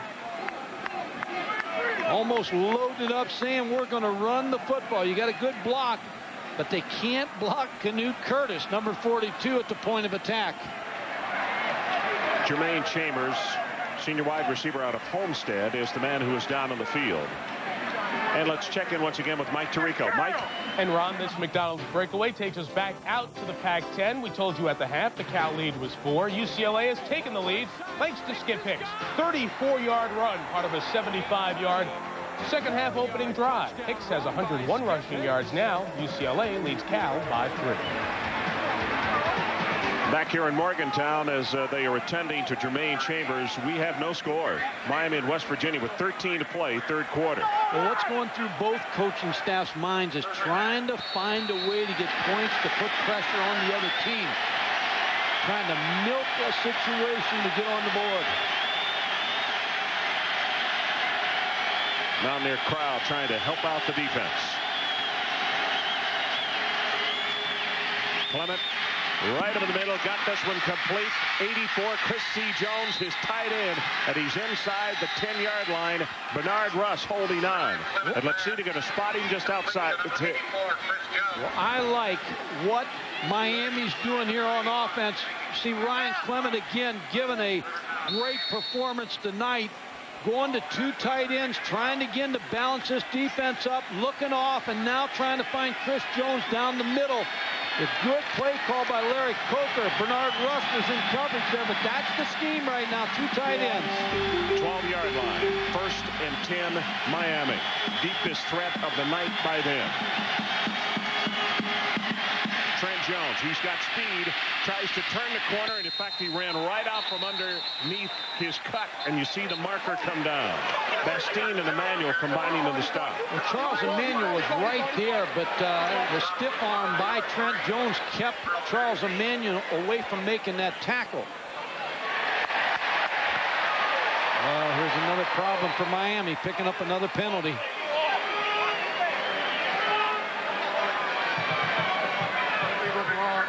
In the back, above the waist, offense. 10 yards, end of the run, repeat, first down. This is where, as we have discussed, rule changes we'd like to see happen in the future. Instead of everybody standing around saying who, just give the number of the guy who did it. You're not sending him to prison or anything. Just say block in the back, number whatever. Bunch of owls out here, huh? Charles Emmanuel trying to make the play, but Trent Jones shows you his strength. There's a little push in the back. So from the spot of the infraction, it's only about a 7-yard penalty. They pitch, and here comes the reverse. And at the 18-yard line, Tony Gator tackled by Perlo Bastine. Worth a try around the way this night's going offensively, and when you got a quarterback that's hurt, worth a try to give a little trick play in there. You're inside the 30. You just don't want to lose yardage on that type of play and to knock yourself out of field goal range. Ron Franklin with Mike Gottfried and Kellen Winslow coming to you from Morgantown, West Virginia. We do want to remind you, Daniel Ferguson injured a hip back in the first half. They have taken him to the hospital, which is right next door, and I'm afraid we still have no report on his condition. If we get one, we'll pass it on to you. Running play this time, 28, Darryl McMillan. Charles Emmanuel will make the stop on him, but he is just inside the 15-yard line. Ron, I would think again, with the quarterback situation the way it is now, Butch Davis, Larry Coker may just try to set this field goal up. You'd like to get a touchdown. You'd like to try to take one shot to Yatil Green in the end zone, but you don't want an interception. You got a wounded quarterback. Maybe you run the football here and try to set this field goal up. Let's see if they go to Yatil Green and run it up inside, try to set the field goal. Yatil Green had 8 catches in the first half against Florida State. Here comes the corner blitz. The pass is knocked away at the 2-yard line, and Clement went down very hard on the rush of Henry Slay, and he's up and running off the field. Ron, you can't say enough about Ryan Clement. He just couldn't get enough on the football. And you can't say enough about Mike Logan's coverage on Yatil Green, but they're still set for the field goal now. Crossland to attempt the field goal. Popovich is holding. New situation for him. It is a 31.5-yard attempt. High pass, ball is down, and he got it. So with the injury to Clement, a new holder, Popovich passes with flying colors, and so does Crossland. The most valuable player on that play was Popovich. All of a sudden, he's in the ball game. He's holding in front of a hostile crowd for the first time. He had a high snap from center and made this catch. First time back there. High snap. He gets it down. Gets it turned. Excellent job by Popovich. Covington is normally the holder, and because of the injury to him, the number 2 quarterback for Miami, that's the reason that Popovich has been called into service. And tonight before the ball game, Mike, not only did he hold as the kick was going on, he continued to take snaps to put the ball down and make sure that he had good rhythm. Clement took a heck of a shot from Slay. In fact, here it is right here. Watch Big 78 coming left side of your screen. Actually, it's a corner who got to him first before Slay. Slay's right there. That's almost a late hit, too. That was Emmanuel who was coming on the blitz and caught him first. Will kick off for Miami. Kelly, Steve Kelly, a freshman, Burleson, Texas, has never taken a snap in Division I. He would come in if Clement were unable to finish this football game tonight. And he's been on the practice scout team. He had to introduce himself to all the offensive players this week so they knew he was a scholarship player, not a walk-on. Gaetan to kick it off for Miami. Short kick this time. Swoop. Crosses to 25, and he's out around the 30-yard line. 16 yards on the return. Now on the other side of the ball, Ron, I think Vanderpool and Saunders has to step up now because you're down to your 3rd tailback. Alvin Swoop. So you expect now your big playmakers, Rashawn Vanderpool, David Saunders, come up big in this 3rd, 4th quarter. You have to wonder, with as little activity as we've seen in the direction of Vanderpool, if they're just really afraid to try to put him in harm's way because of the injury.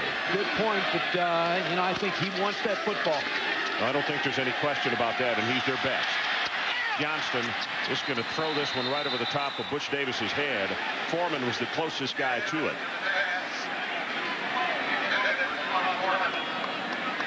Total yards in this ball game, 143 West Virginia, 90 Miami. Rushing yardage, 37 for the Mountaineers, 44 Miami. It's been that kind of defensive night. And when you have a 3-0 lead now, you can turn it loose a little bit more on defense. Now your defense is inspired a little bit more. They know they've got 3 to protect.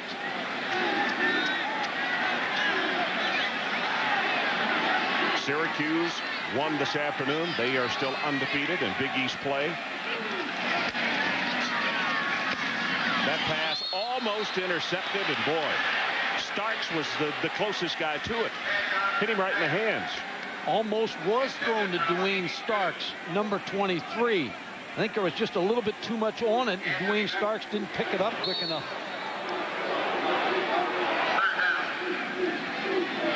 Third down. And for West Virginia, they need to take the ball just around the 40-yard line to keep this drive going. Clock is stopped. 10:18 to play, 3rd quarter.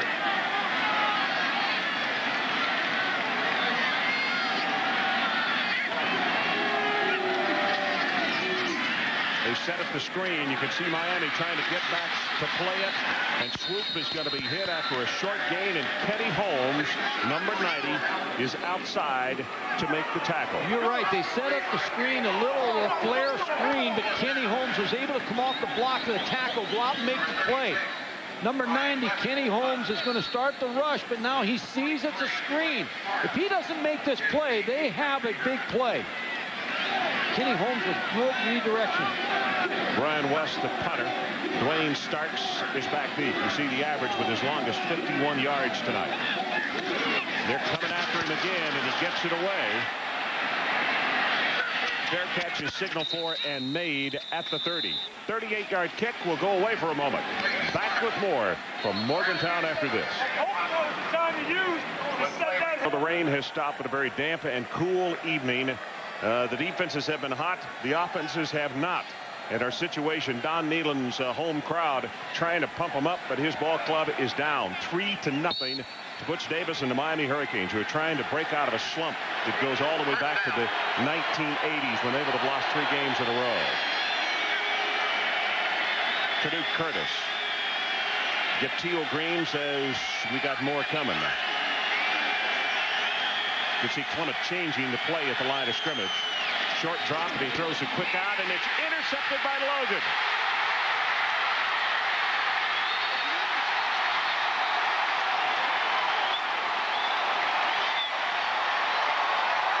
Mike, he called an audible, and I don't think the receiver ever identified with what he had called. Well, what happened, Ron, was they showed an 8-man front, the old Bear defense.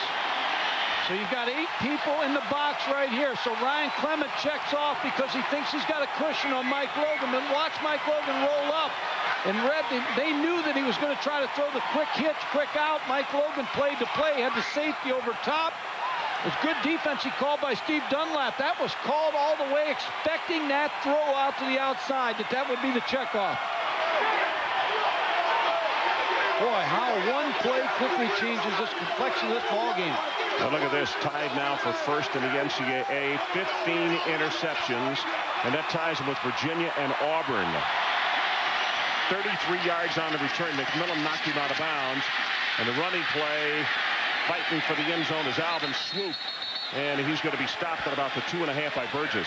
Ron, they baited him. In other words, they showed him a front, knew they would check out, and knew the checkoff was going to be a quick out to the wide receiver on the right side. But Mike Logan knew that was going to be the play, stepped in front for the interception. Now West Virginia's got to run up the middle. They've got to try to get Swope, not to dance, but work his way right to the end zone. Plants the fullback. Alvin Swoop is the tailback. Swoop dances, scores.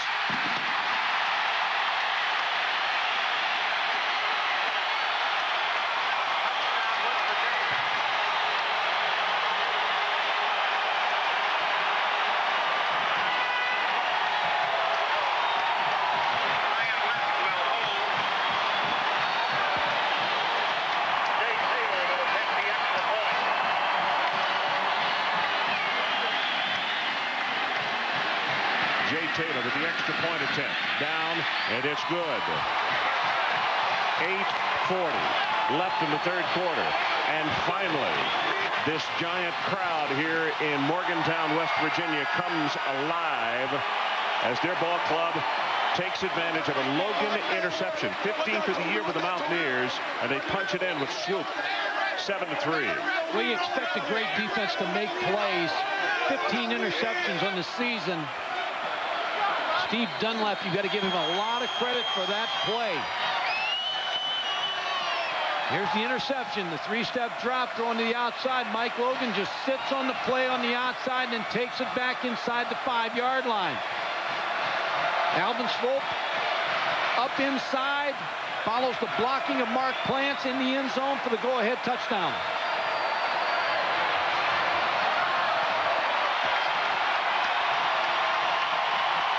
The celebration by Mike Horn in the end zone. You could see 69. Nice job by that offensive front. And West Virginia with their first touchdown of the night. 2 plays, 3 yards.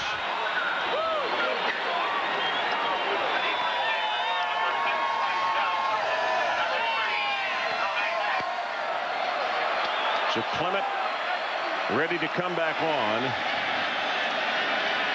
as Oliger will kick it off. Great story on Oliger.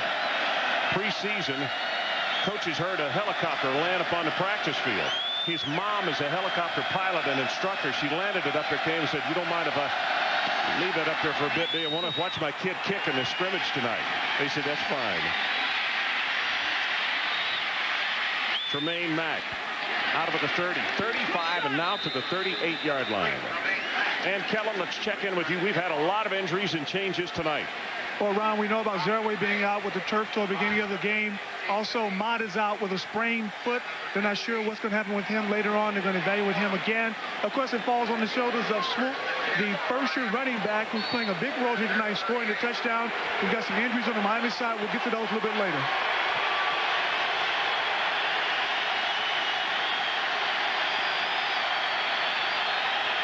Crowd really making a lot of noise. Running play, 5 yards, 10 yards, and McMillan with a burst of steam will have the Miami first down, and very close to it. And Mike Tirico, let's check back with you. Ron, North Carolina quietly moving through a non-conference game in the Astrodome with no problem. Chris Keldorf, 21 of 31, 270 yards. This is third touchdown pass, mostly done by Freddie Jones. A 43-yard score. The Tar Heels up 21 at the Dome. Well, I'll tell you, you win a lot, Mike, when you play that kind of offense and your defense is #1 in the nation, which they are. That's 9.5 yards on that run by McMillan. Punt it straight ahead. Joseph will have the first down at the 48.5. John Hadley holding on to him. Kellen, let's go back to you and check once again, this time the Miami injury update. Well, we remember Daniel Ferguson, #1, the running back from Miami, went out in the first half of the ball game. The report on him is dislocated hip. He's still at the hospital. Very serious injury. A big blow to this Miami team. Also, Jermaine Chambers, the wide receiver #80, sprained medial collateral and his right knee. He's out for the ball game. And McMillan just went down again. So Trent Jones, #6, is in. It's Williams in motion. Clement, short drop, and the pass incomplete. The hit was made just as soon as Magic Benton had the football. When you look at this West Virginia defense, and it all starts with Canute Curtis, but the secondary of this West Virginia football team is as good as any secondary in the country. They've got 4 guys, Logan, Emmanuel, Washington, and Bastine, that can play college football and play any receiver you want to put against them. Now the scouts like Logan a bunch. They think that he'll be a strong safety in the NFL, not a corner. 2nd and 10. They go with the running play. Trent Jones wrapped up at the line of scrimmage. Bernard Russ, #91, is down at the bottom of that pile. Steve Dunlap, the defensive coordinator, we talked about the heart of the offense being Ryan Clement, but Bernard Russ, he says the heart and soul of his defense. He said he gets in the face of all the defensive players and challenges them on every play. Just plays with high intensity the whole game.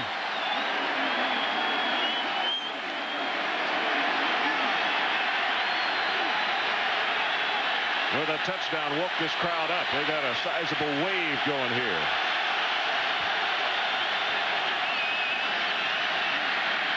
See the stunning inside. The pass is incomplete. Couldn't hold on at the 43. Yatil Green.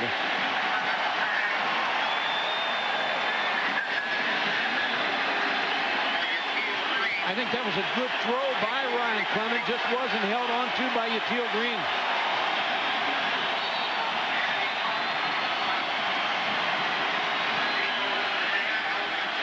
Swoop is the deep man. And he runs away from it. And that ball going to be touched down by Miami inside the 10-yard line. 43 yards on the kick. The job of the defense, well, they've gotten it. 3rd quarter, West Virginia leads. Don't forget, coming up later in the game, we'll be selecting the Visa players of the game.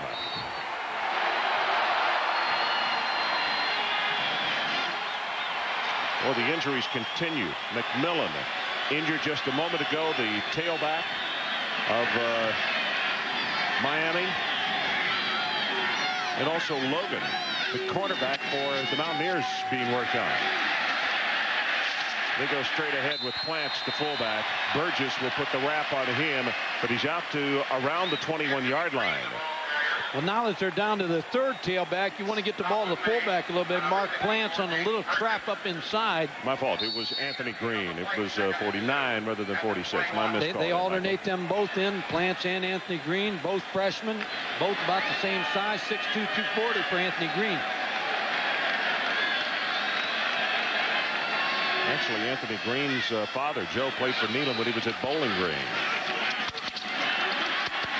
You can hear those quick stutter steps squeaking on that wet AstroTurf, and it's enough to maintain his footing and pick up the first down.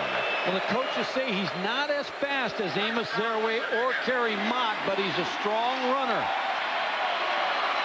Alvin Swoop with the football. There's the move that you're talking about. Freezing the linebacker, Tony Coley, and then breaking outside, picking up about 3-4 more yards. Averaging almost 5 yards a carry, and of course scored the only touchdown in tonight's ball game.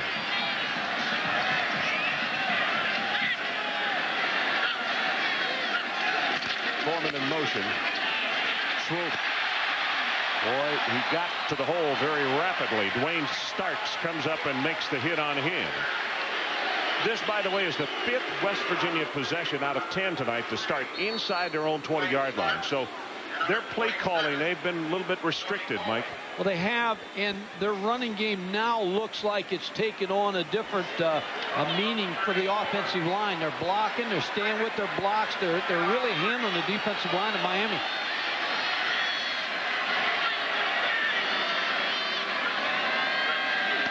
Second down and short. Swoop again, tripped up over his own lineman's foot. You can see him banging his hand on the turf. He was about to cut that thing back into the boundary. When you think of Miami over the years, and you think of the defensive tackles they had, Cortez Kennedy, Jerome Brown, Russell Maryland, all the fine defensive tackles. And I think not that these defensive tackles they have now are bad, but they're not the same type that they used to have. And that's why people are running on them a little bit more. Butch Davis is stepping up his recruiting, trying to get those same kind of players back in here. Saunders in motion to the bottom of the screen. The Swoop gets the handoff, and he'll take it for about 3. Marvin Davis, the first man to get to him. Well, there's more college football on ABC Sports next week with regional coverage beginning at noon. Number 5, Nebraska against Oklahoma, or Michigan State at Michigan. Then followed by 3:30 start, Northwestern at Penn State, Baylor at Texas, Washington at USC, of Maryland at Clemson.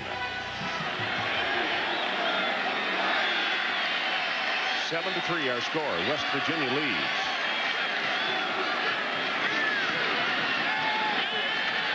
Johnson deep over the middle, incomplete. Foreman is the man that he wanted. It was too tall. Tremain Mack was there.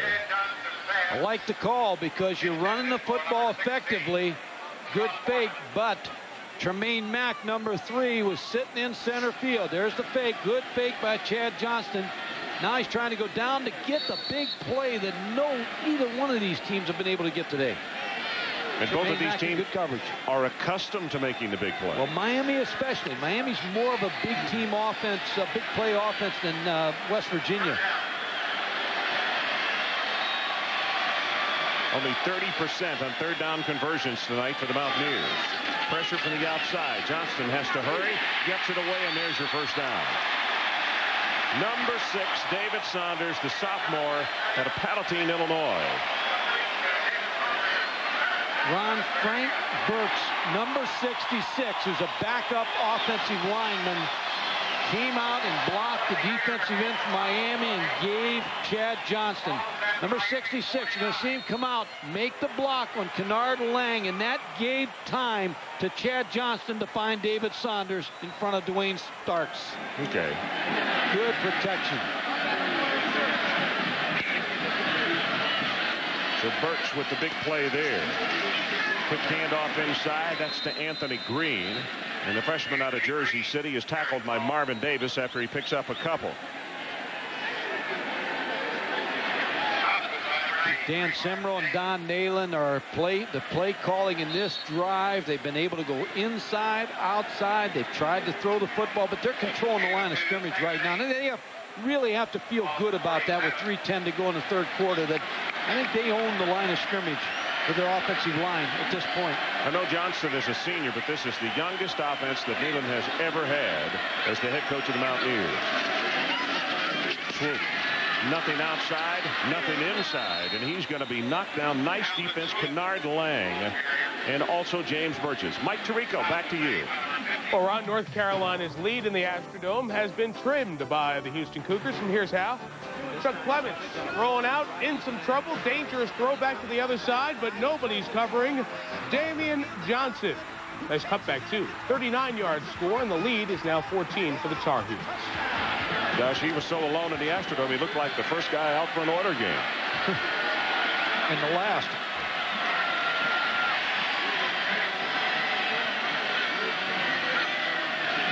Third down. Good protection. Now it breaks down. Johnston's going to run. Has 5 yards. Not enough. Kenny Holmes finally got him. Well, you got to punt this football. Fans are starting to yell whether to go for the ball, but the way their defense is playing, I'd punt this football. And Holmes is still down. Twan Russell, 4 yards in front of him, also is still down.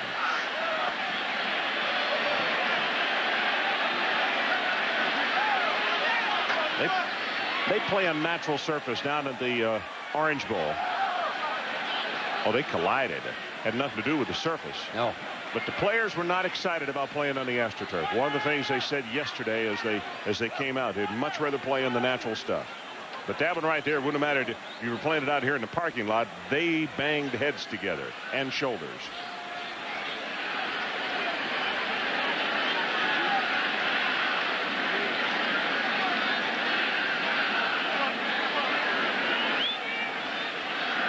Ron, the only loss they've had on AstroTurf since 1993 is to West Virginia.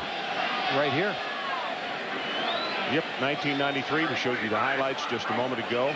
8-1.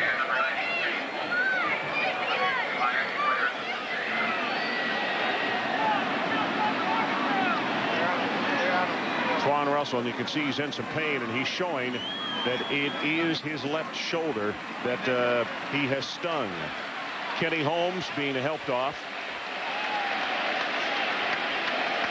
When Kenny was on the ground, Mike, he was moving his fingers and his hand as though that he had a little stinger. He was trying to get the feeling back in there as well. They could have done the same thing to each other.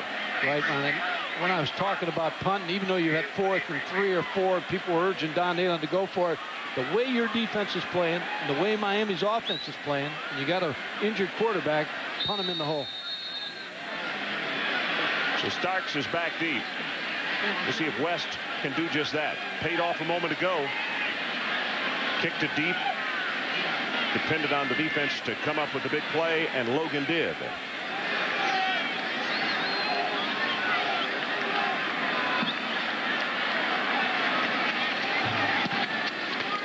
Good kick.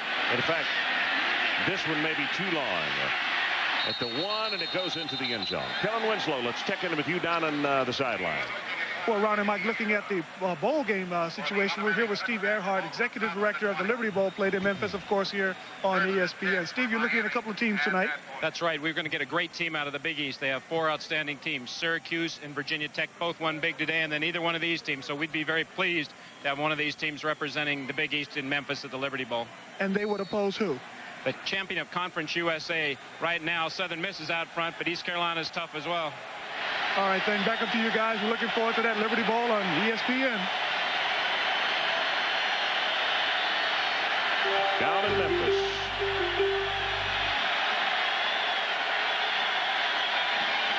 Plymouth out in the flat, gets it complete. That's Gator, and he's going to be tackled around the 23.5 by Perlo Bastine. Now here are the affiliations. First place, the Bowl Alliance, of course, in the Big East. Second place to the Gator. CarQuest gets the 3rd place team out of the Big East, and the 4th place will go to Memphis and the Liberty Bowl. Tell you what, that going to the Liberty Bowl is no picnic facing Southern Miss or East Carolina. Or East Carolina, either one. You're right. And you could have a Miami-East Carolina rematch. And of course, Southern Miss is leading at this point. Under 1 minute to play, 3rd quarter, 7-3 West Virginia. And at 2nd down, they run it. And here's Jones. Now, he can burn it. He'll have the 1st down. But, Mike, you can see it's all he needs. It's just a small crack. Van Washington grabbed the hold and held on. Well, you're right, Ron, because when you look at this play, the point of attack being blocked, there wasn't any place to go. And all of a sudden, he just made a move inside, was able to pick up big yardage and get the 1st down. He is dangerous. Here's the play. To the left, there's nothing really at the point of attack, but he slides inside. The linebackers overrun it a little bit. Now he's in the secondary for the 1st down. And like we said, if Washington doesn't hold on there, he might have reversed it or come against the grain and taken that a long way. On 1st down, Plymouth to throw. And he's got it complete to Daphnis. Got to be a short game. 12 seconds down to 11. That should be the final play of this 3rd quarter. Ron, everything Ryan Clement has thrown tonight has been 15 yards or closer because he just can't get anything on the ball. That's the end of the 3rd quarter. So as we head to the final 15, West Virginia 7, Miami 3.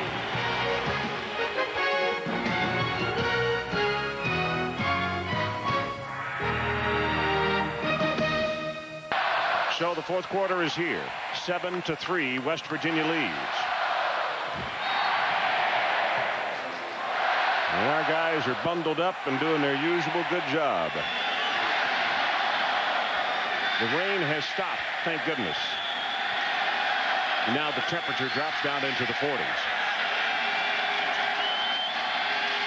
Blitz coming for the outside and almost picked off. Number 1, Van Washington cutting over in front. If he's healthy, he makes that completion, though. He just can't get enough on it with his shoulder in that harness. He can't throw it hard enough to make that completion. And he's healthy, it's completion. I'm sorry.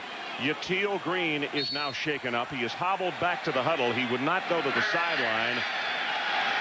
See, he's so restricted with his left arm. He can't get any movement in that harness to try to open up and throw that football. Yatil stays in the ball game. 2 of 10 on third down conversions. And now Clement says, let's call a timeout and talk this one over. 5 of 20, 49 yards and the 1 interception. And Miami calls the timeout. We'll take it with him.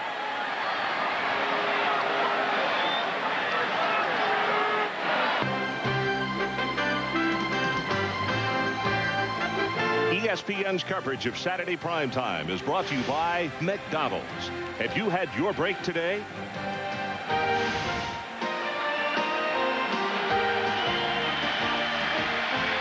So Miami had to call the timeout as we open this 4th quarter of play. And the West Virginia folks trying to come alive and help out that defense. 3rd down, the line to make just over the 40.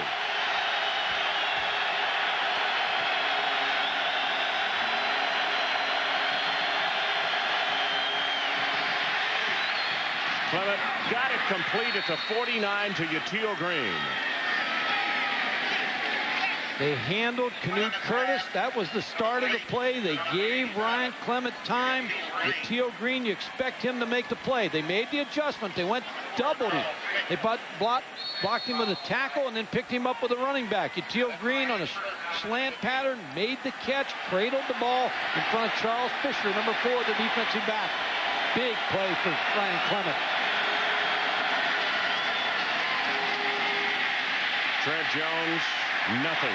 And again, you could see Clement having to hand the ball off across his body, not able to go because of the injured shoulder with the other hand.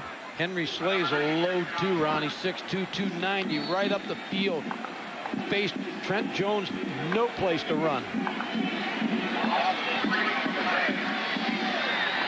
Loss of 3 in the play.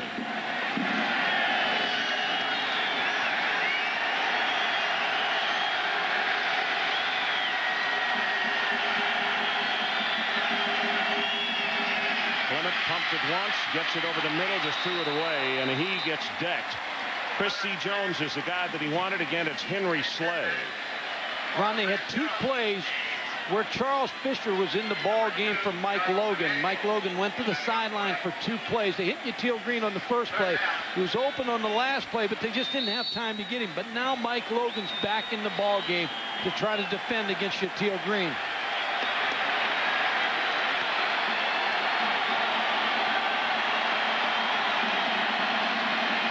Third down. They need to take it to the West Virginia 40-yard line or give it up.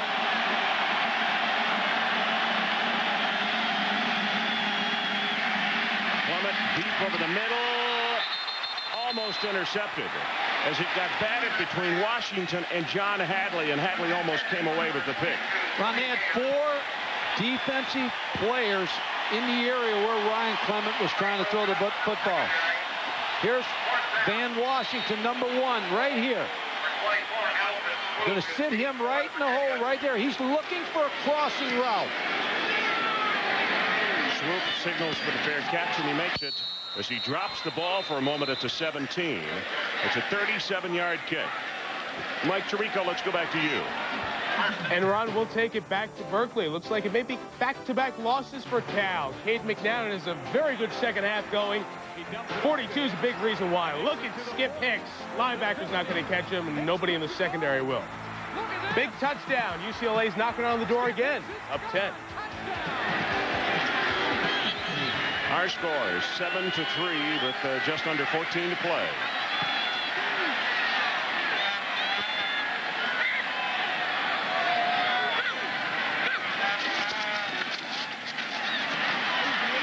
Plants bounces off the first tackler and then comes back to the 15, so that's going to be a loss of one. Twan Russell back in the ball game, makes the stop. The thinking now, Ron, is Bill Miller, defensive coordinator, knows his offense is struggling in Miami.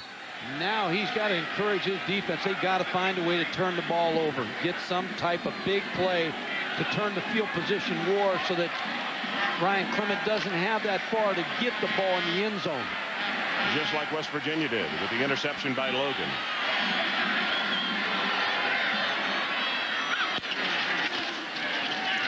Johnston play fake.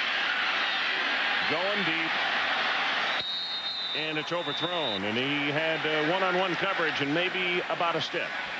We'll catch the NFL Countdown tomorrow as Boomer and the boys start your NFL day off just right. Jimmy Johnson faces his old team, the Dallas Cowboys. Former Heisman Trophy winner Ty Detmer, is he for real? And Steve Young, how healthy is he? Plus the best news and information on NFL Countdown tomorrow at 11:30.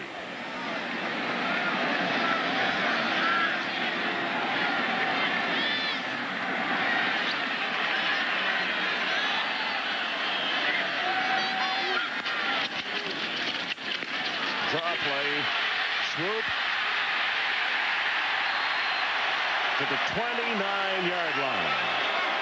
Well, that's not going to make Butch Davis very happy. You got him at 3rd, 12.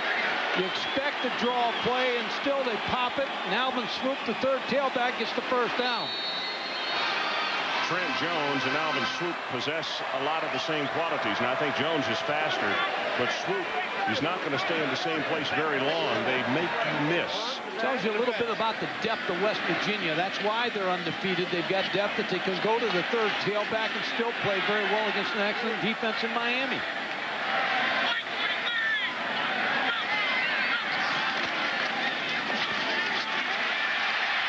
T.J. Walker now in the ball game at running back. 6 feet, 185, a third-year man. And he takes it out across the 35-yard line. Coming on this side.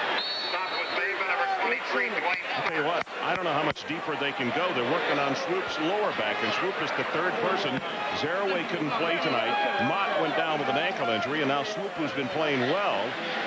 And Zaraway is buttoning up his chin strap. And I know that Don Nehlen simply didn't want to have to do this.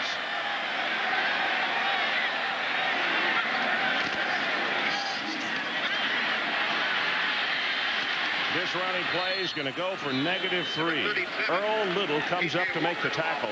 As you see Zaraway trying to make cuts and get that turf toe warmed up. Ron, the decision tonight that Don Nehlen had was whether to play Amos Zaraway. They said that he may be able to play, but if you have a turf toe, and Kellen Winslow has had one, and maybe he can tell a little bit more about it, but they do not want to lose him for the Syracuse game, Virginia Tech, and Rutgers game a little bit later. So they didn't want to play him tonight, and I don't think they'll put him in the ball game. If T.J. Walker does anything in this game, I don't think they'll go with him. Kellen, you've had a turf toe, and you know how tough it is, and if you keep hurting it, he's going to miss that Syracuse, Rutgers, and Virginia Tech game, right? Yeah, he is. It's nothing but the big toe gets jammed into the shoe on AstroTurf. It's a very prominent injury. To this day, I still have problems with that right big toe when it gets cold. That's why I have 2 pairs of socks on tonight, because that turf toe still bothers you at this late age in your life. But they want to bring him along slowly, give him plenty of time to heal. Marshall Faulk in NFL got one back in September, just came back last week from that turf toe injury. So they're going to be very careful with Amos. Booker Pickett limped off the field, injured for Miami. And then they give it to Mark Plants. And he's real close to the first down at the 39-yard line. And Ron, the fullbacks have to pick it up. They're 2-back attack, so there's Mark Plants and Anthony Green. Now, again, both freshmen. They have to make some things happen and move those sticks and get that clock to move. Well, Plants would be glad to carry the ball because he told Don Nehlen back before the season started, he said, I'm just a tailback and a fullback's body. Now, Don said, I don't think so. You're close to 250 pounds, but he does like to run the ball, and he's smart and catches well. So he may get that chance tonight to show that he's a tailback with all these injuries.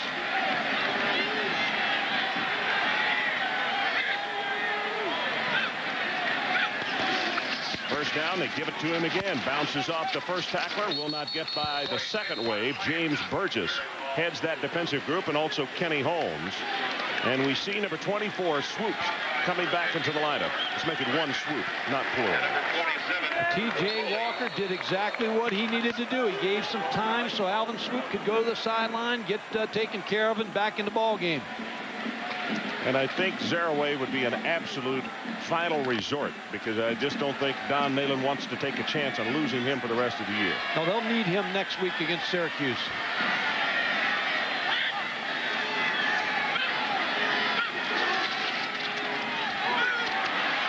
Johnston's pass overthrown, wanted back. The tight end. Miami defense did beautifully. Tony Coley was the defensive linebacker that read the tight end, Anthony Beck, coming off the line of scrimmage. Kennard Lang with good pressure on the play. Clock is stopped, 10:02 to play. West Virginia 7, Miami 3. Total yardage, this West Virginia defense, which ranks in the top 3 in 4 different categories defensively, has held Miami to only 127 total yards. Ron, I try to get the ball to David Saunders. He's down the field, just try to air it out a little bit. He is gifted. There's no question about that. Out in the flat, and that's who they went to, and Saunders makes the catch at the 46. Earl Little is right there to put the play on him. Punt the football again. Turn it back over to your defense. Just what he's going to do as Brian West comes out. Looks like again that Dwayne Starks will be back in a single safety. And Miami does not crowd the line of scrimmage. Looks as though they're going to set the return on this one.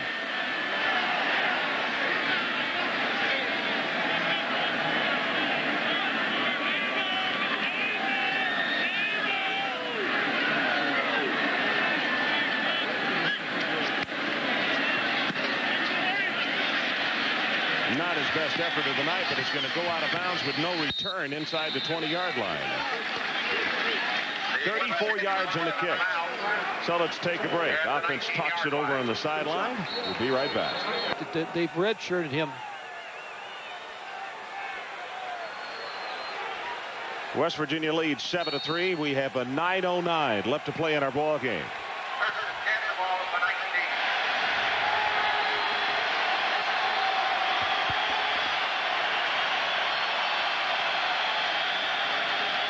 Clements, you could see the crosshand with the handoff to Trent Jones. Washington and Thornton combining on the stop. And Ron, with Ryan Clement injured, we were just talking in the break about Steve Kelly is the backup tonight, but he's a red shirt that they want to get through the season. They don't want to use him. He's been on the scout team. They want to get him a red shirt year.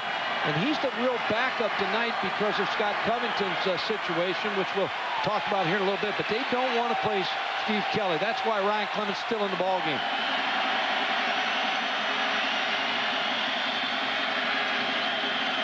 Daphnis in motion. Clement's pass. Got it complete to Teal Green. Over the 40 to the 45-yard line, and let's check in with Kellen Winslow. Kellen? Ron, the update on Scott Covington. Last week after the ball game against East Carolina, where he played fairly well, he complained about shortness of breath on Saturday and Sunday. They took him in. They found a spot on his lung. They did a biopsy. During that biopsy, they punctured his lung. Coming out here today, he's had trouble warming up. The doctors cleared him to play. The lung was full. They cleared him to play. I'll finish that right after this play. Blitz coming from the corner. Miami goes with the running play away from it. And Kellen, let's go back and complete the story. And as he was about to warm up during the ball game, Scott Covington I'm talking about, he had trouble in his warm-ups. He took a couple of snaps, dropped back a couple of times, then came directly to the bench to get some oxygen. And he spent for a couple of minutes just sucking in air. This is the beginning of the ball game, not late in the ball game, with very little effort on his part. So they decided at that point not to use him. Although he did receive a medical clearance from the doctors, if he felt that he could go, they were going to play him, but not tonight. All right, Kellen. Second down. It's Nick Williams, the fullback, who moved out. And they slip the pass out into the flat. This is Jones. And very rapidly, he takes it inside the 44-yard line. Russ knocked him out. You've always liked Trent Jones ever since we started covering Miami, and he was a player on the scene. You've liked his speed and quickness. I talked to Art Keogh about him yesterday when the team came out, and Art said, boy, it doesn't take much of a crack. This youngster just, pow, he's gone. He said, we got some awfully good ones, but look for some really good things out of Trent Jones before he leaves Miami. Third down and about a foot.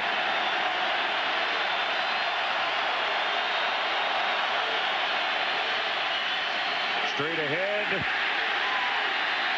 Henry Slay with the defensive play. Now, hard to tell from where the linesmen have come in, but it is very, very close. Didn't make it, but I think they got to go for this, Ron. Even though there's 7 minutes still left, I think you've got to go for this. Ryan Clement, Ron, has gained a lot of respect from his football team tonight because of the effort he has given in this ball game. Butch Davis going to take some time to think about the play he wants to call. Shovel take it with him. 7-3. West Virginia decision time for Butch. So they're standing here in Morgantown. And the reason? Fourth down. Less than a foot, actually, for Miami to pick up the first down. West Virginia leads the ball game 7-3, and the ball is just inside the 44 of West Virginia. Ron, probably the call is a quarterback sneak, but you got the injured quarterback with a sore left shoulder separation.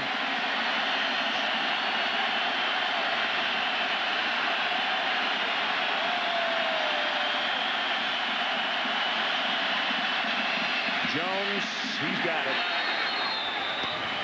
Van Washington made to stop on him. That's so funny to see Clement cross over, handing the ball off because he can't do it with the banged up shoulder with the other hand. He just hands it across the body, and they have handled it well. He has not fumbled the football tonight. He's been able to take the snap. You see the right hand being able to just get the ball to Trent Jones as deep as he can.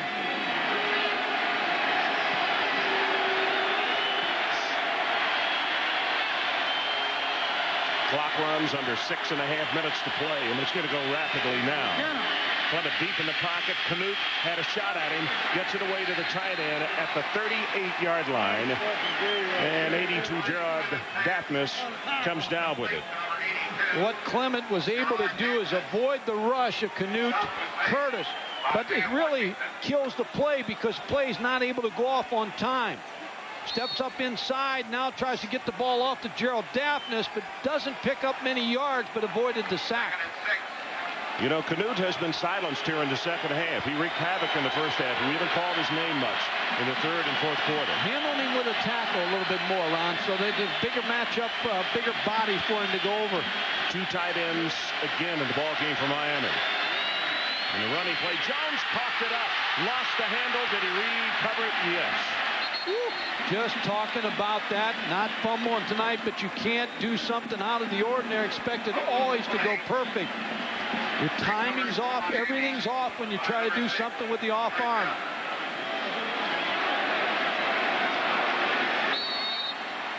He just didn't get a good handle on it. Third down, 12. The line to make, the West Virginia 32.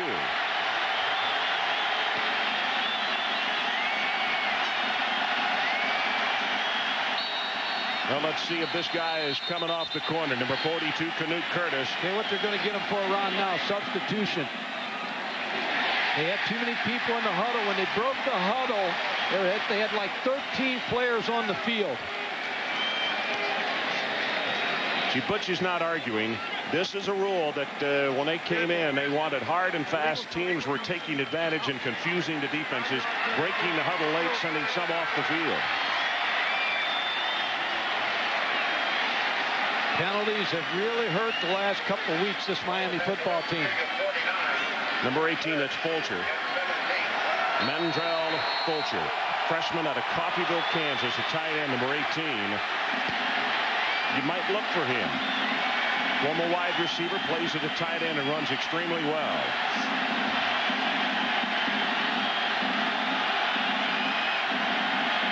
Clement lost the snap. Fell on the football, and then he gets crunched by Russ. Have to punt now, Ron. Even though there's 4:32 on the clock, you got to turn it over to your defense and use your 3 timeouts now. And Mike, that might have been one of those times we talked about earlier. Him trying to stay in a little longer to make sure he had the snap. He wanted to get it out as quickly as possible, and he just came a little too quickly. Yeah, I think, Ron, I also might say, I think Miami has 1 timeout left. You still have to turn it over to your defense. Well, they're going to be in great shape here defensively as Miami. That ball goes dead at the 7-yard line. And let's check in with Kellen down on the sideline. Kellen? Well, Ron and Mike, we talked about in the beginning of the ball game that Clement with his shoulder, how he's going to have to stand there a little bit longer. This time, like he leaned back a little bit, just never got full control of the ball. Looking downfield, maybe he blocked out the shoulder for a second. Him and KC just did not coordinate on that one. KC expected him to ride a little bit. Clement pulled out while he was looking downfield. It was bound to happen. Kellen, it looked like the ball hit deep in the pocket of the quarterback. I don't know that the snap was clean. I'm not so sure that it wasn't the center's problem there. Yeah, but we knew it was going to happen tonight.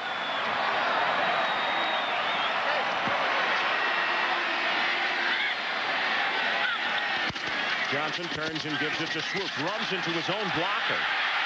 Cuts it back up into the middle, and I can't believe he made positive yardage out of that. He takes it to the 11. Twan Russell finally put a stop on it.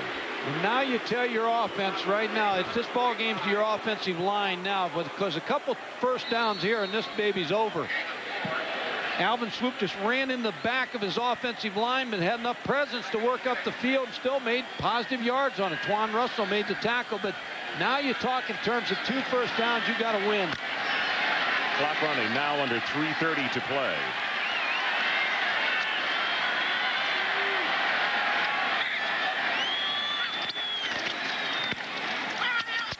Swoop doesn't want to go out of bounds, and he doesn't. Burgess made the stop on him, and you could see the official standing right there and said, nope, keep winding the clock. Here's a final score for you that deserves a notation. Kentucky 24, Georgia 17, and you have to say it's not surprising. That's kids for you right there.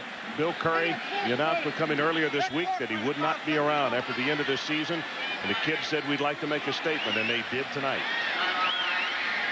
Timeout on the field, 2:55 to play. West Virginia continues to lead by 4. 3 minutes to play. Coming up next, immediately following our game, the Residence Inn College Football Scoreboard. The top stories, Northwestern and more magic today. It happened today with 62 seconds left. Alabama and Tennessee. And also the nation's top defenders. All of that and more on the Residence Inn College Football Scoreboard. Coming up immediately following our telecast. Ron, West Virginia just took a timeout. A little chess match as it's a 3rd down and about 8.5 yards for the first down. Mike, do you throw it if you're West Virginia? Do you maintain all the safeness that you can and run it? If I throw it, it's going to be an out route, a very safe route to David Saunders, the one they've thrown successfully all night. To cheat him inside a little bit, the motion where you get the corner to play off a little bit, throw the out. But I feel like they're probably going to run it and turn it over to their defense with 3 minutes to go.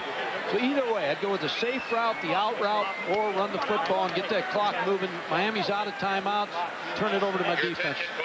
Well, 1 week from tonight, we will be in Atlanta, Georgia. And we'll take a look at this guy, Warrick Dunn. Today against Virginia, 26 carries, 131 yards, and 1 touchdown. Going up against the Yellow Jackets, 7 o'clock Eastern time next week from Atlanta. Ron, someone told me that he's not on the ballot for the Heisman Trophy. The people up in New York don't have his name listed. Well, let me tell you something. That guy's still in the running for the Heisman Trophy. I know you feel he is too. Warrick Dunn is still prominent in that Heisman Trophy. What seems to happen in big ball games is when he steps up largest, and that's what great players do. Right now, a couple of guys on this defensive front that have good reputations. Kenny Holmes and Kennard Lang have got to step up big to get the football back for their offense. 3 minutes exactly left in our ball game.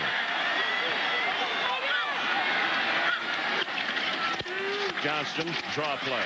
Swoop, 5, 10, forget it. First down, they move the change, and over on the Miami sideline, all they can do is kind of pace and say, what now? It will take a miracle.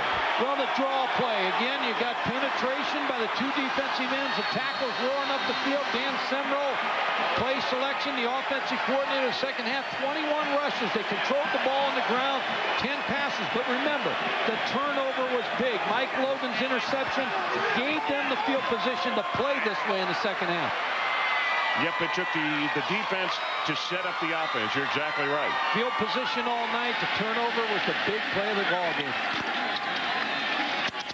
Swoop again, nothing outside. He'll cut it back up inside. Ball is loose. You could see everybody jumping around. The officials say, nope, it stays here. Fortney down in the bottom of the stack. One of the first men there to make the hit. And you practice and practice about running against 11 people now in the football game because everybody knows you're going to run the football. So everybody from Miami's up there. Miami's teaching their players to pull the ball out right now. That's what he was just hollering to Kennard Lang. Strip the ball, strip the ball. That's what they've got to do, and that ball came out. That was a fumble. Now they'll keep trying. Now, if you're West Virginia, Don Nalen teaches his team, run the football and stay on the ground as long as you can. Let that clock tick. I think it was Pukinis who got on it. Swoop, not much there. He'll go down. Michael Loston on top of him.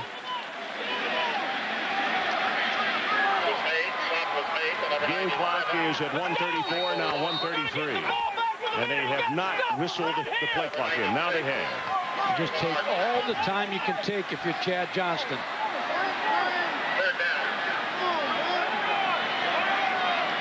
Miami cannot stop this clock.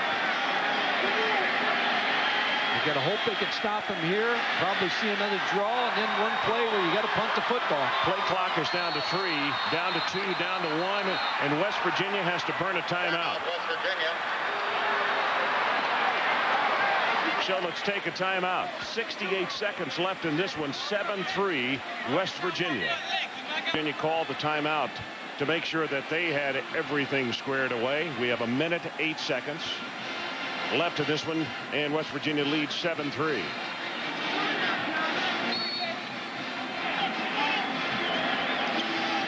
Miami looks for the stop. And then they got to turn their specialists loose to see if they can get a block of the punt.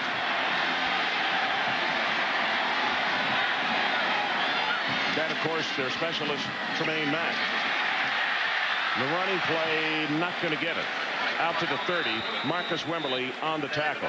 Now, West Virginia wants to take as much time as they can here, but number 3 right now, Tremain Mack, becomes the big player for Miami. He's blocked kicks, knows how to block kicks.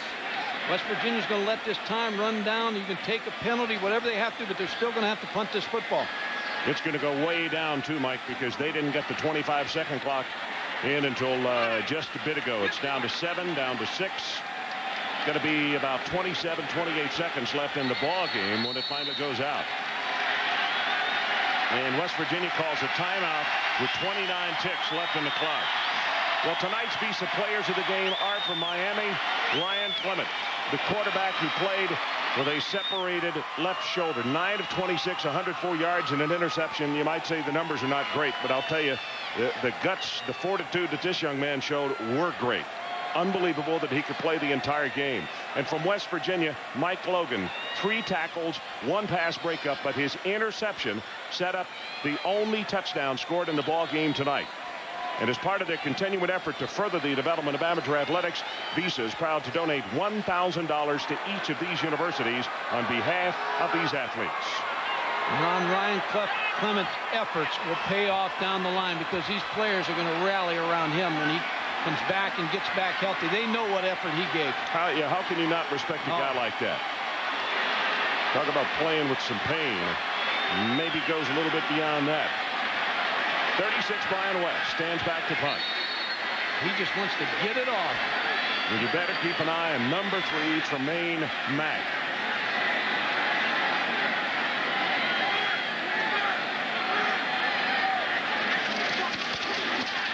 He got it. Tremain Mack got the block. And they hand the ball off and into the end zone for a touchdown. Nate Brooks.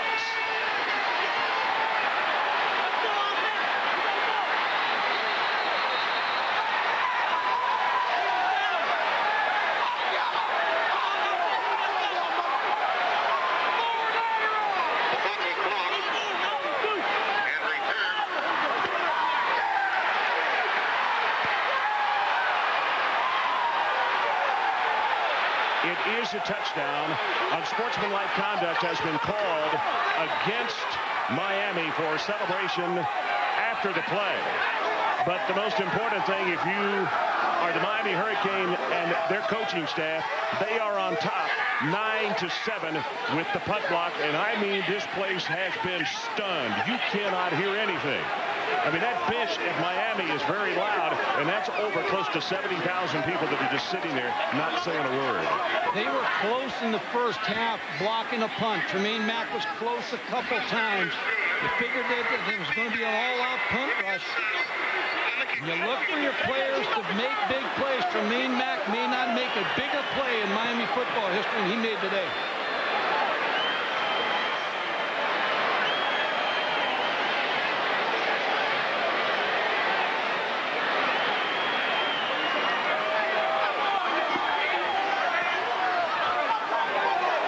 Stunned silence here in Morgantown.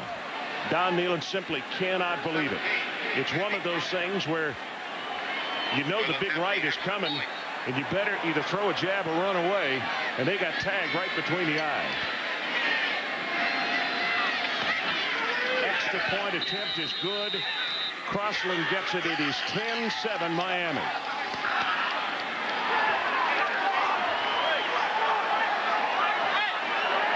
Just a heart of this football team's been ripped out by number 3, Tremain Mack. Number 3, Tremain Mack is going to come in, block this punt. And now again, smart, intelligent play. Push, lays out, takes the ball off the foot of the kicker.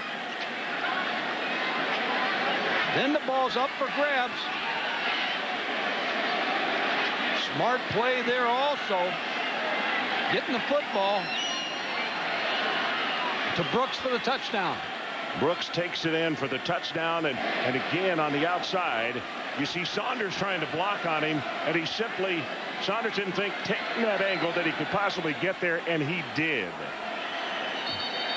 Special teams, so big every football game.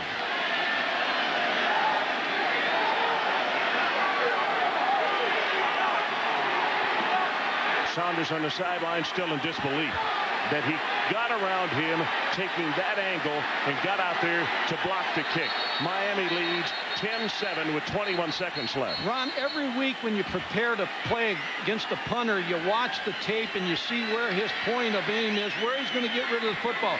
If it's 8 yards, 8.5, or 9, and that's when you practice, you put a towel down at 9 yards and you say, that's where he's going to end up. So that's the point that Tremain Mack comes around the corner and looks for that point. He didn't look at the punter. He's going for a point of 9, 8 yards, wherever that punter's going to kick the football in the tape. And that's exactly what he did. He was able to take the ball off the kicker's foot.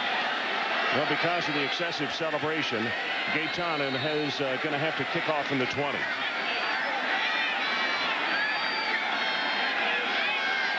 West Virginia has to try to get one play and get some type of long field goal here.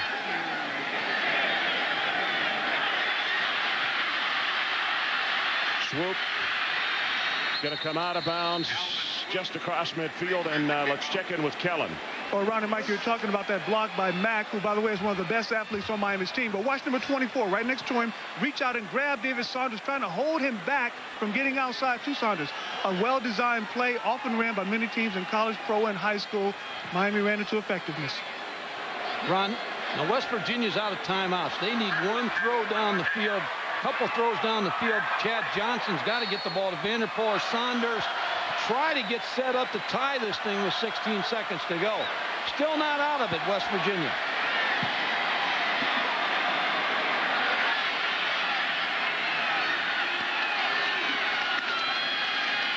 Johnston's pass at the far sideline got him open. Overthrown. 11 seconds left. Tremain outworking again, ironically, against Saunders, who the pass was intended for. On the air just has come out of this place. I mean, this was just a one play in this ball game. But you look back on Miami, made the one mistake on the interception. Logan got that, and then all of a sudden you get the punt block. Turnovers have been the key. We got 11 seconds. We got 11 seconds. Come on, dude. Ryan Clement knows it's not over till it's over.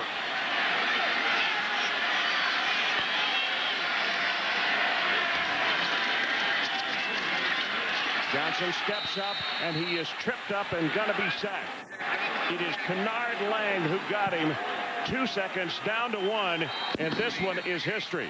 And let's take a look at the standings in the Big East Conference following this shocker here tonight in Morgantown. Syracuse undefeated, Miami undefeated, Virginia Tech and West Virginia with 1 loss each. And the first loss of the season by West Virginia, they are 7-1. And, of course, what we're talking about is a spot in the coalition. And Don Nehlen simply cannot believe it. Kellen, let's check with you down on the sideline. Well, Ron and Mike, I'm down here with a very, very happy Butch Davis. Coach, share your feelings with us right now. Oh, Kellen, there's no words to describe how proud I am for these kids to compete the way they did today, to bounce back after 2 weeks of just adversity, and those kids laid it on the line. They spilled their guts to win this game tonight. Ryan Clement, at quarterback, bad shoulder, goes all the way for you. Yeah, you talk about a warrior. I mean, that kid's got tons of courage. I mean, he wanted to compete. I don't think there's any way to miss this ball game, Kellen.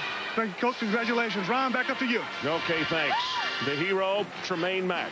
We knew it. Everybody in the stands knew it. Number 3 was the guy they had to get the job done on the punt. They did not. Tremain Mack blocked it. It was Nate Brooks who he handed the ball off to after the block. Nate took it in for the touchdown, and West Virginia is stunned. 10-7 after holding Miami to only 162 total yards on the night. Well, now for Mike Gottfried and Kellen Winslow, Ron Franklin saying so long. This has been a presentation of ESPN, the worldwide leader in sports. Now let's join Mike Tirico for the Residents In College Football Scoreboard.